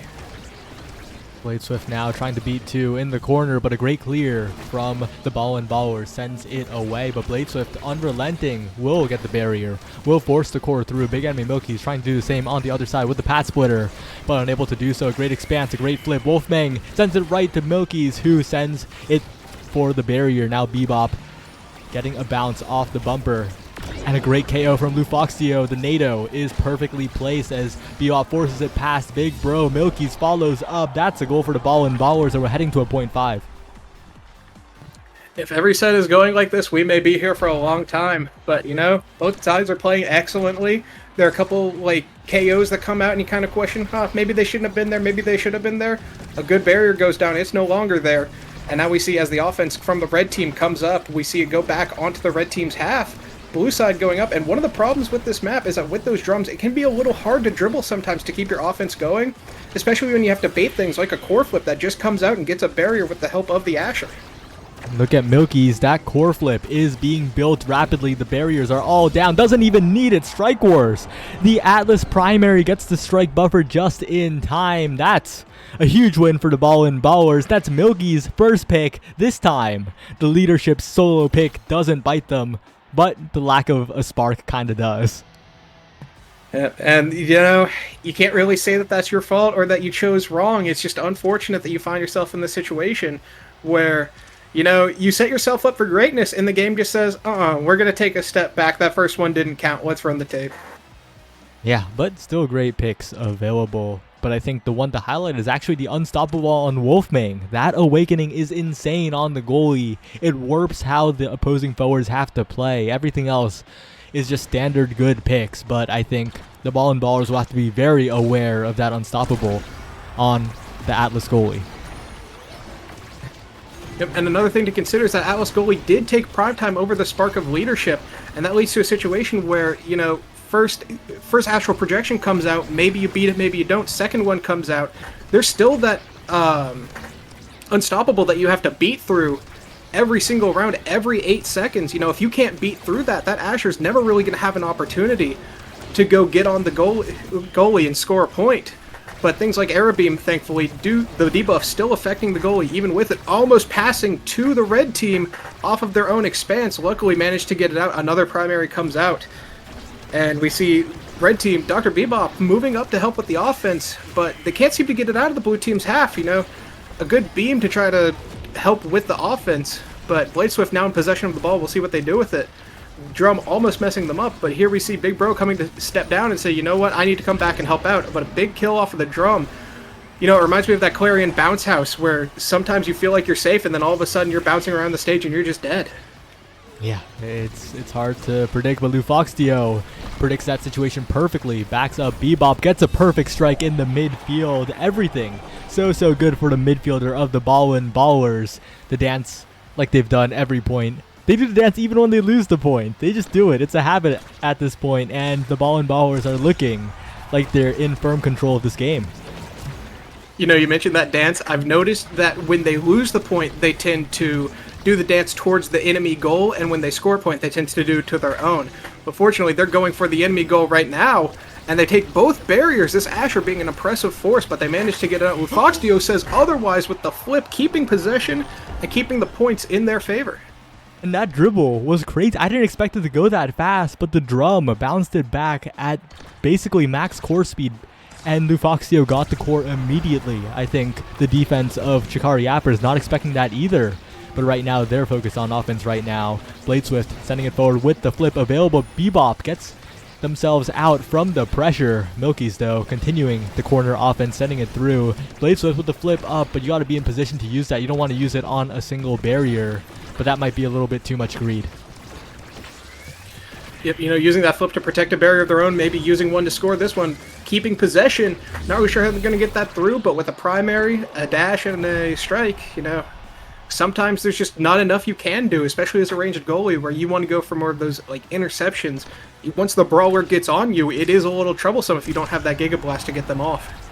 Definitely something to worry about. Lufoxio Milky's, though, I don't think they're worried at all. They just need 1 point to send this to the next set, the potentially final set, and they're moving the core at such rapid speeds, but Bebop will have to give up one barrier. Blade Swift pushing down for another, and that's a Giga Blast burn, but a good clear found. The strike shot not finding the core. Lufoxia so much room to play with Milky's. Bebop even going there for a one touch on the core, and the strike war won by the Era. Big Enemy Milky's going in with a dash, saved away by Big Bro for a moment, but Milky's in the corner looking again, saved away by Chikara Yappers, but how long can they hold? A flip is good. Not finding the goal yet, as Blade Swift and the crossfire from Big Bro will clear out the barriers from the side of the Ballers. But they still have to be careful. Bebop is continuing to make the saves, and Lufoxio is continuing to send the passes forward. Yep, and this is almost feeling like death by 1,000 cuts, not something Asher's known for. You know, you think of like Kazan when you think of a bunch of times getting hit. 1,000 cuts here are Lufoxio doing an excellent job keeping it in possession of Anime Milky's, but at the same time, when you have that midfield standing back against an Atlas, you don't have as much like passing play pressure to get barriers on them. But if you just give them a million chances, eventually the million and first will get that barrier. And we see Monumentalist being the thing that gets taken here by Era, that's size on the Tornado, really able to just shut down a lane. We see Castellax go to the other Era, and we see some other picks, some sparks going to the red side, perhaps helping with this spark of leadership. But if I remember right, they do have it. So yes, we do get rewarded for taking that spark of leadership, even though last round we did not. Big Anime Milky's this time with a spark, with a little bit of speed for the team. And, well, it's not the greatest benefit in the world at this point of scaling, but it's still pretty significant, especially when they're playing like this. But Chikara Yappers are the ones who are in position, continuing to press the core forward, but immediately Big Enemy Milky's turns the entire situation around. Lufoxio sets it up in the corner. One nado will be all it takes to break this stalemate here. Not even just a Giga Blast from Bebop. Like you said, if you're too close to the edge, that Kai will take you out, and Bebop did not miss when he had the opportunity. Now pushing up with the flip available, Lufoxio to the bottom side, but a great strike war by Wolfmang saves the core for a moment, has the unstoppable ready, doesn't even need it for now, as Big Bro desperately defending in the corner to send the core away. Yep, looking for that flip opportunity, the flip of their own to save it. And now we have Asher in the net with the core, Era backing them up, and now both Eras on this side saying, you know what, we got to come help out, whether it's on offense or on defense. A good pass to the drum to get it to their forward. Core flip keeps it on the red side's half. You know, they're really looking to get this point, because the closer they get on these points, the closer they get to the season point, not just the match point. And they get another one there as it goes into the bottom side of the net. A quick passing play on the top side of the center here, and the Ballers have not slowed down the pressure. Even if they lose the barriers, it feels like they're in control. It feels like they have more pressure at the moment, and Big Anime Milky's going in again and again. Bebop, the Giga Blast, doesn't find the KO this time, but this eject button pressure, so well played from Bebop, not risking too much, doing it when it's safe and adding so much to the offense of the Ballers. Blade Swift and Big Bro trying to match it, but their attempts end so quickly. Finally, one barrier taken, looking for two. Blade Swift, can they get the strike here? And they do. Two barriers taken for Blade Swift. The Chikara Yappers need to press forward now. Big Enemy Milky's, though, trying to return the favor on the other end, and that's a lot of speed to work with. Yep, we see this core flip come out. You know, we thought with that speed, maybe they would go for a core flip play, try to get up on the core. But another thing with this speed is there's a lot of times where the goalies go for that clear into open space, but with just double Era, it's impossible to really keep that open space when one side can just run straight to it, as they're running straight to this barrier trying to take it, but unfortunately not there. It seems like they're keeping the flip for this goal opportunity, almost getting it on the opening barriers, and they get it between both players going for that beam, costing them the point, potentially. Oh, that's so tough, because you know that Wolfmang was trying to send it around Big Anime Milky's, trying to get the clear as soon as possible, but the Asher is just too big. The strike box reached just enough, and that attempted clear turned into a pass to the enemy team. Wolfmang now going to have to pull in some overtime, because these barriers are not long for this world if Lufoxio can get it to Big Anime Milky's with the breakaway, with the primary keeping possession, as Bebop is also pushing up. No eject button necessary to walk up to midfield as a good goalie. Big Anime Milky's, though, taking a lot of chip damage. If Chikara Yappers can get the KO here, this could be a huge power play for them. Yep. Orb taken to help stem that bleeding, but doesn't really matter when sometimes you can get bounced 1-2 times off of a drum and suddenly die. But the offensive force being Asher on the other goalie saying, you know what, I trust my team to get me this core, and I need to score off of it if we want to turn this game around. But unfortunately, they almost go straight into the stands, but a good way to keep them out. But the Atlas keeping the defense going. Big Bro, good redirect to keep core in possession without just losing it to this Kai running up. But they now have a core flip on this Era. But the Era taking a good bit of chip damage, like you said, and a lot of these bounces, you know, we might see a potential pass to them. First flip. No second flip there. Potentially a flip into flip play, but we don't even need it. We just go for the dash, stun the goalie, and get the goal. And with that, the Ballers go undefeated in the Osas finale. They take the win here. They are your Osas Season 4 champions. And this team, they're scary. I would not be surprised if they stick together after this and enter other tournaments, because this is a roster that is constantly improving and is just such a big threat. You know, I loved everything that I was seeing. All of their plays looked great. There were a couple situations where, you know, maybe an accidental KO, especially on the Atlas lab, where we saw their forward go down a lot of times, you know, just incidental things. But, you know, they really brought it back. And especially in this last game, they really showed, you know what? Yeah, I might have had a couple accidental deaths, but this victory was not an accident. That's a clean 7-0 for the Ballers. Is it a 7-0? Is it a 9-0? You know, counting is hard. I think it's a 9-0, but yeah, the Ballers is most certainly hard. The Ballers, they're looking so good, and I'm gonna leave you to chat for a little bit because I'm gonna see if I can pull them in for a little bit of an interview.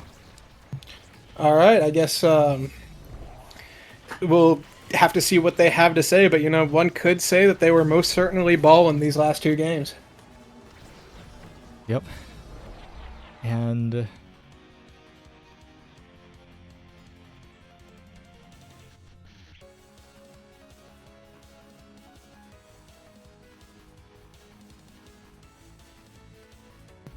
you know, when I asked you to introduce us to these players, you know, I didn't know a whole lot about either team. But when you said the Ballers were really just on a rampage, you know, you really meant it. Everything I saw, like, it really felt like almost like they shouldn't be in this league at times, where I thought, man, these plays don't look like OSAS plays. These look like people who play regularly. You know, if you told me, oh yeah, these guys go out to dinner after every tournament they play, I'd believe you. You know, it just seems like they have that close of sort of an ability to play with each other. yeah, and I think a lot of that is also the benefit that's created by coaching, right? I know Bebop in particular got a lot of coaching from Evil Drew Danger, who's a goalie that's known for locking it down, got second place, beating a bunch of Nassau teams in a weekly the other day. That guy is pretty good at the goalie position, so learning a lot of the secrets. And I know Big Anime Milky's was also in Knowledge Gap. A lot of these players benefiting a ton from the knowledge passed down, and most importantly, applying it so well. So yeah, and we're gonna pull them in for an interview in a second. Sounds good. Look forward to hearing what they have to say. You know, when you play that hard, and you know, they had a long break between games because they had to wait for losers semis, then losers finals, and then they get here. You know, one could argue that, you know, your hands get cold, but really they were playing red hot that game. No hot shot required. Yeah, and it looks like I'm going to be pulling in the full 5-player roster of the Ballers now. My goodness. One at a time. Okay, we're over here now. Oh, yeah, there we go. We're going everywhere. Congratulations on taking it, the winners of Season 4. Thank you. Thank you. Sir. Thank you. That was so fun. Yep. Dude, honestly, Yappers improved so much since last time we beat them. Like, this game was, honestly, there were moments like we were very stressed. Yeah. It was like very close sets. They've improved so much. I'm very happy they got all the way here. Yeah, I agree. Yeah, I think one of the big things I would like to ask is actually, we usually don't see this type of undefeated run in OSAS, right? Y'all won every game in the finale. Do you think I guess, that your team just meshed together better? Or was it a close journey? Well, was it really, really close? Like, it was a sweep, but it was still close type of thing. I'd say it was. You can talk, Nikhils. Okay, sure. Yeah, I'd say like as a team, like it was closer than we thought. It's not like every sweep is made equal, right? So like we really saw that a lot of teams were close to getting sets and games as well, but like it was really closer than it looks just on the records. And I feel like our synergy was really good, especially like me and Bebop. We played together for so long since since I've started the game. So like we had a big synergy, and then Lufox came, and yeah, it was just a random they picked off the street. No, Lou Fox is goated. Holy shit! Honestly, bro. That works so well. I'm sorry, but your midfield is insane. Like you just win those strike wars and stuff, you know? Yeah, well, you put it in the net. And also, I recall a lot of you participated in Knowledge Gap, right? And got a lot of coaching from the coaches. Yeah. Any, I guess, specific aspects in which that gameplay really helped? Yeah, yeah. I mean, for me, shout out to Dino. Like, he's great. Like, he helped me with my Asher. Like, I wasn't maining Asher before, and he just made me like get the fundamentals and get the combos and like positioning and stuff. Really helped. Same for Gumi. Love for Gumi as well. Like, coached me and also shout out to Carlos and Jacob, which were my teammates in KG. Yeah, as for me, it's pretty much the same thing. Like, for Milky, it was Asher. For me, it was Dubu. I like barely played Dubu. I would just play him when like Atlas would get banned in comp early in the days. But now, like with Evil Do Danger and both of them were insane. Like, in my application, I said like, I want to reach Challenger, but there's something missing. And Evil Do Danger showed me the thing that missed, and even more than that.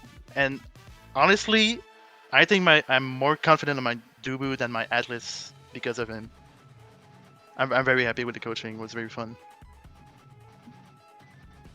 All right, and so usually we say like at the end, is there anyone you want to shout out? But that kind of already happened. So is there anything that you in particular want to say while we still have the viewers around? I mean, shout out to Swims and Eternal or Subs. They didn't play, but they were there. They're great. Great mental support. We're the greatest emotional support. Yeah, they were there when we needed the most. I would like to shout out the ITA. Those are where all my buddies hang out. It's called In the Abyss. You know, like the banner from Omega Strikers, the paid one. It goes crazy in that Discord server.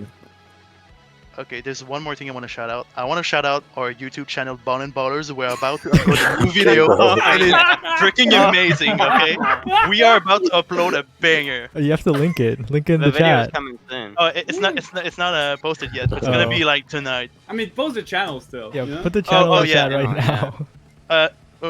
Yeah. 1 sec. But yeah, we already did one video. There's gonna be more on the way. You guys are gonna like it, I'm sure. All right, but Dendar, is there anything you want to ask? The biggest question on my mind: what drove you to choose the name Big Anime Milkies? Okay. Okay, there's gonna be some backstory here. Basically, when I started the game in the beta, I was like, it's a cool game. I don't think I'm gonna play it that much. So I was like, I'm gonna just meme it. And I saw Estelle, and I was like, yep, that's it. And yeah, that's just it. I was like, that's funny, and that's it. Yep. You know, I feel like I've heard that story a few too many times with this game, where people say, oh, this looks like a fun indie game, maybe I'll do something with it, and they just give themselves a ridiculous name, and then it turns out, oh, they're kind of nice at this game. Yeah. Yeah, it feels a little bit bad to get capped by someone named Big Anime Milkies, you know? Nah, you should feel good. Nah, bro. Yeah, but you know what? It's a good thing because, like, this name is so recognizable now that when people like meet Big Enemy Milkies in normals, they're like, oh shit, it's Big Enemy Milkies, let's go. That's true. That is true. Honestly, who wouldn't lose to Big Enemy Milkies? Yeah. On a more real note, though, I do have a question for the three of you who sort of kind of dominated your way through this. You know, A lot of you said you've done coaching and things like that. What would you say is the biggest lesson that helped push you on your journey to improvement that led you to this win? Drew said to cheat. That's true. Just use tags. Cheat or break No, the no. opponent's arms, you can win 100% of the time. No, but seriously, like, it's a hard question, but yeah, we didn't have any plans to compete like this, but yeah, just the thrill, the feeling of it's so awesome, and having Blue Fox with us, just because the whole time we were playing, like Milky's and I, we had no midfielders, so he would like try to almost carry by himself both midfield and forward. Having a good midfielder with us just changed the way we played so much. Yeah, I picked up midfield like 2 days prior to the tournament. I That's was a goalie player before. I was looking for a team, but you're so I saw their good. post and I was like, yeah, I might as well join your team. As for me, I would say it's probably positioning. Like people have said before, I was playing like a lot of like going back in defense and then trying to score. Like I was not really a scorer or a midfielder. I was just doing both basically. And I feel like my positioning became so much better when like I got into KG and they coached me like how to position myself as a scorer. And like basically you're always in front of the net, right? So like yeah, for me that really helped because like before I was kind of everywhere. My positioning suck ass, but yeah, now it's good. So You know, you mentioned positioning yourself in front of the net, but it seemed like those games you really positioned yourself not necessarily for the net, but for opportunities to get up there. And you know, there were a couple times where like you didn't really have the option to dribble, like Tycho hard map to dribble on, Atlas Lab, sometimes that black hole can mess you up. But even in those situations, you found ways to really just push the core forward and use your strength. So for that, you should be proud. Thanks. Agreed. And while we're praising Big Anime Milkies, you're in good company because I think I've heard like, oh, people make joke nicknames, but there's a high profile joke nickname in the community. Did you know that Borg was actually a joke nickname? No. Wait, really? Yeah. Huh. But while I leave you with that, what's next for the Ball and Ballers? What are you going to be up to after this? Tomorrow we're doing Seraphim 9. Seraphim They're 9. subbing in Eternal Arctic for that one. I can't make it to that. Yeah. Yes, it's Eternal, me and Milky's going to do Seraphim, and after that, yeah, we might do more YouTube content, we might do more tournaments, we'll see how it goes. Yeah, I mean, we definitely want to be better, like, probably go up the ladders. I don't know if we can do it, but we'll try, definitely, so we'll Get there see. easy. Yeah, maybe we'll try it for Omega. Yeah. Alright, and as we wrap it up, the final question, which is more of me pushing work onto you guys. Who do you want to raid? Alright, let's see. Let's see. I saw someone streaming earlier. Oh, Bloody Blossom is streaming. I have a buddy named McFlurry Fries. He has 7 billion followers on Twitch, but he's not live right now. So. Okay, Bloody Blossom. Let's. Yeah, I'm down for Bloody Blossoms. Yeah, let's go. They're chilling right now. Alright, well, do you have any last words before we send the raid? Play better, win more. Ball and Ballers sweep. Ball and Ballers sweep. Yippee! See. Okay, well, the raid hasn't actually sent yet, but yeah, yeah. Now we sit here awkwardly till it does. Yeah. Thank you for hosting this amazing tournament. Yeah, It was thank very you fun. for everything. Yeah, shout out to Brickbat and Achi, all of the casters, some of which you saw earlier today, and Dendar for coming on for Grands. It was very, very nice. I like his profile picture. Yeah, really throwing me into deep waters for this one. First commentary gig. Yeah, we'll just throw him into grants. No big deal. You know, it was fun casting with you. And honestly, because of it, I got to see some really great plays. So that's really all that matters at the end of the day. Yeah. All right. And see you, everybody. I have to catch a flight in 9 hours.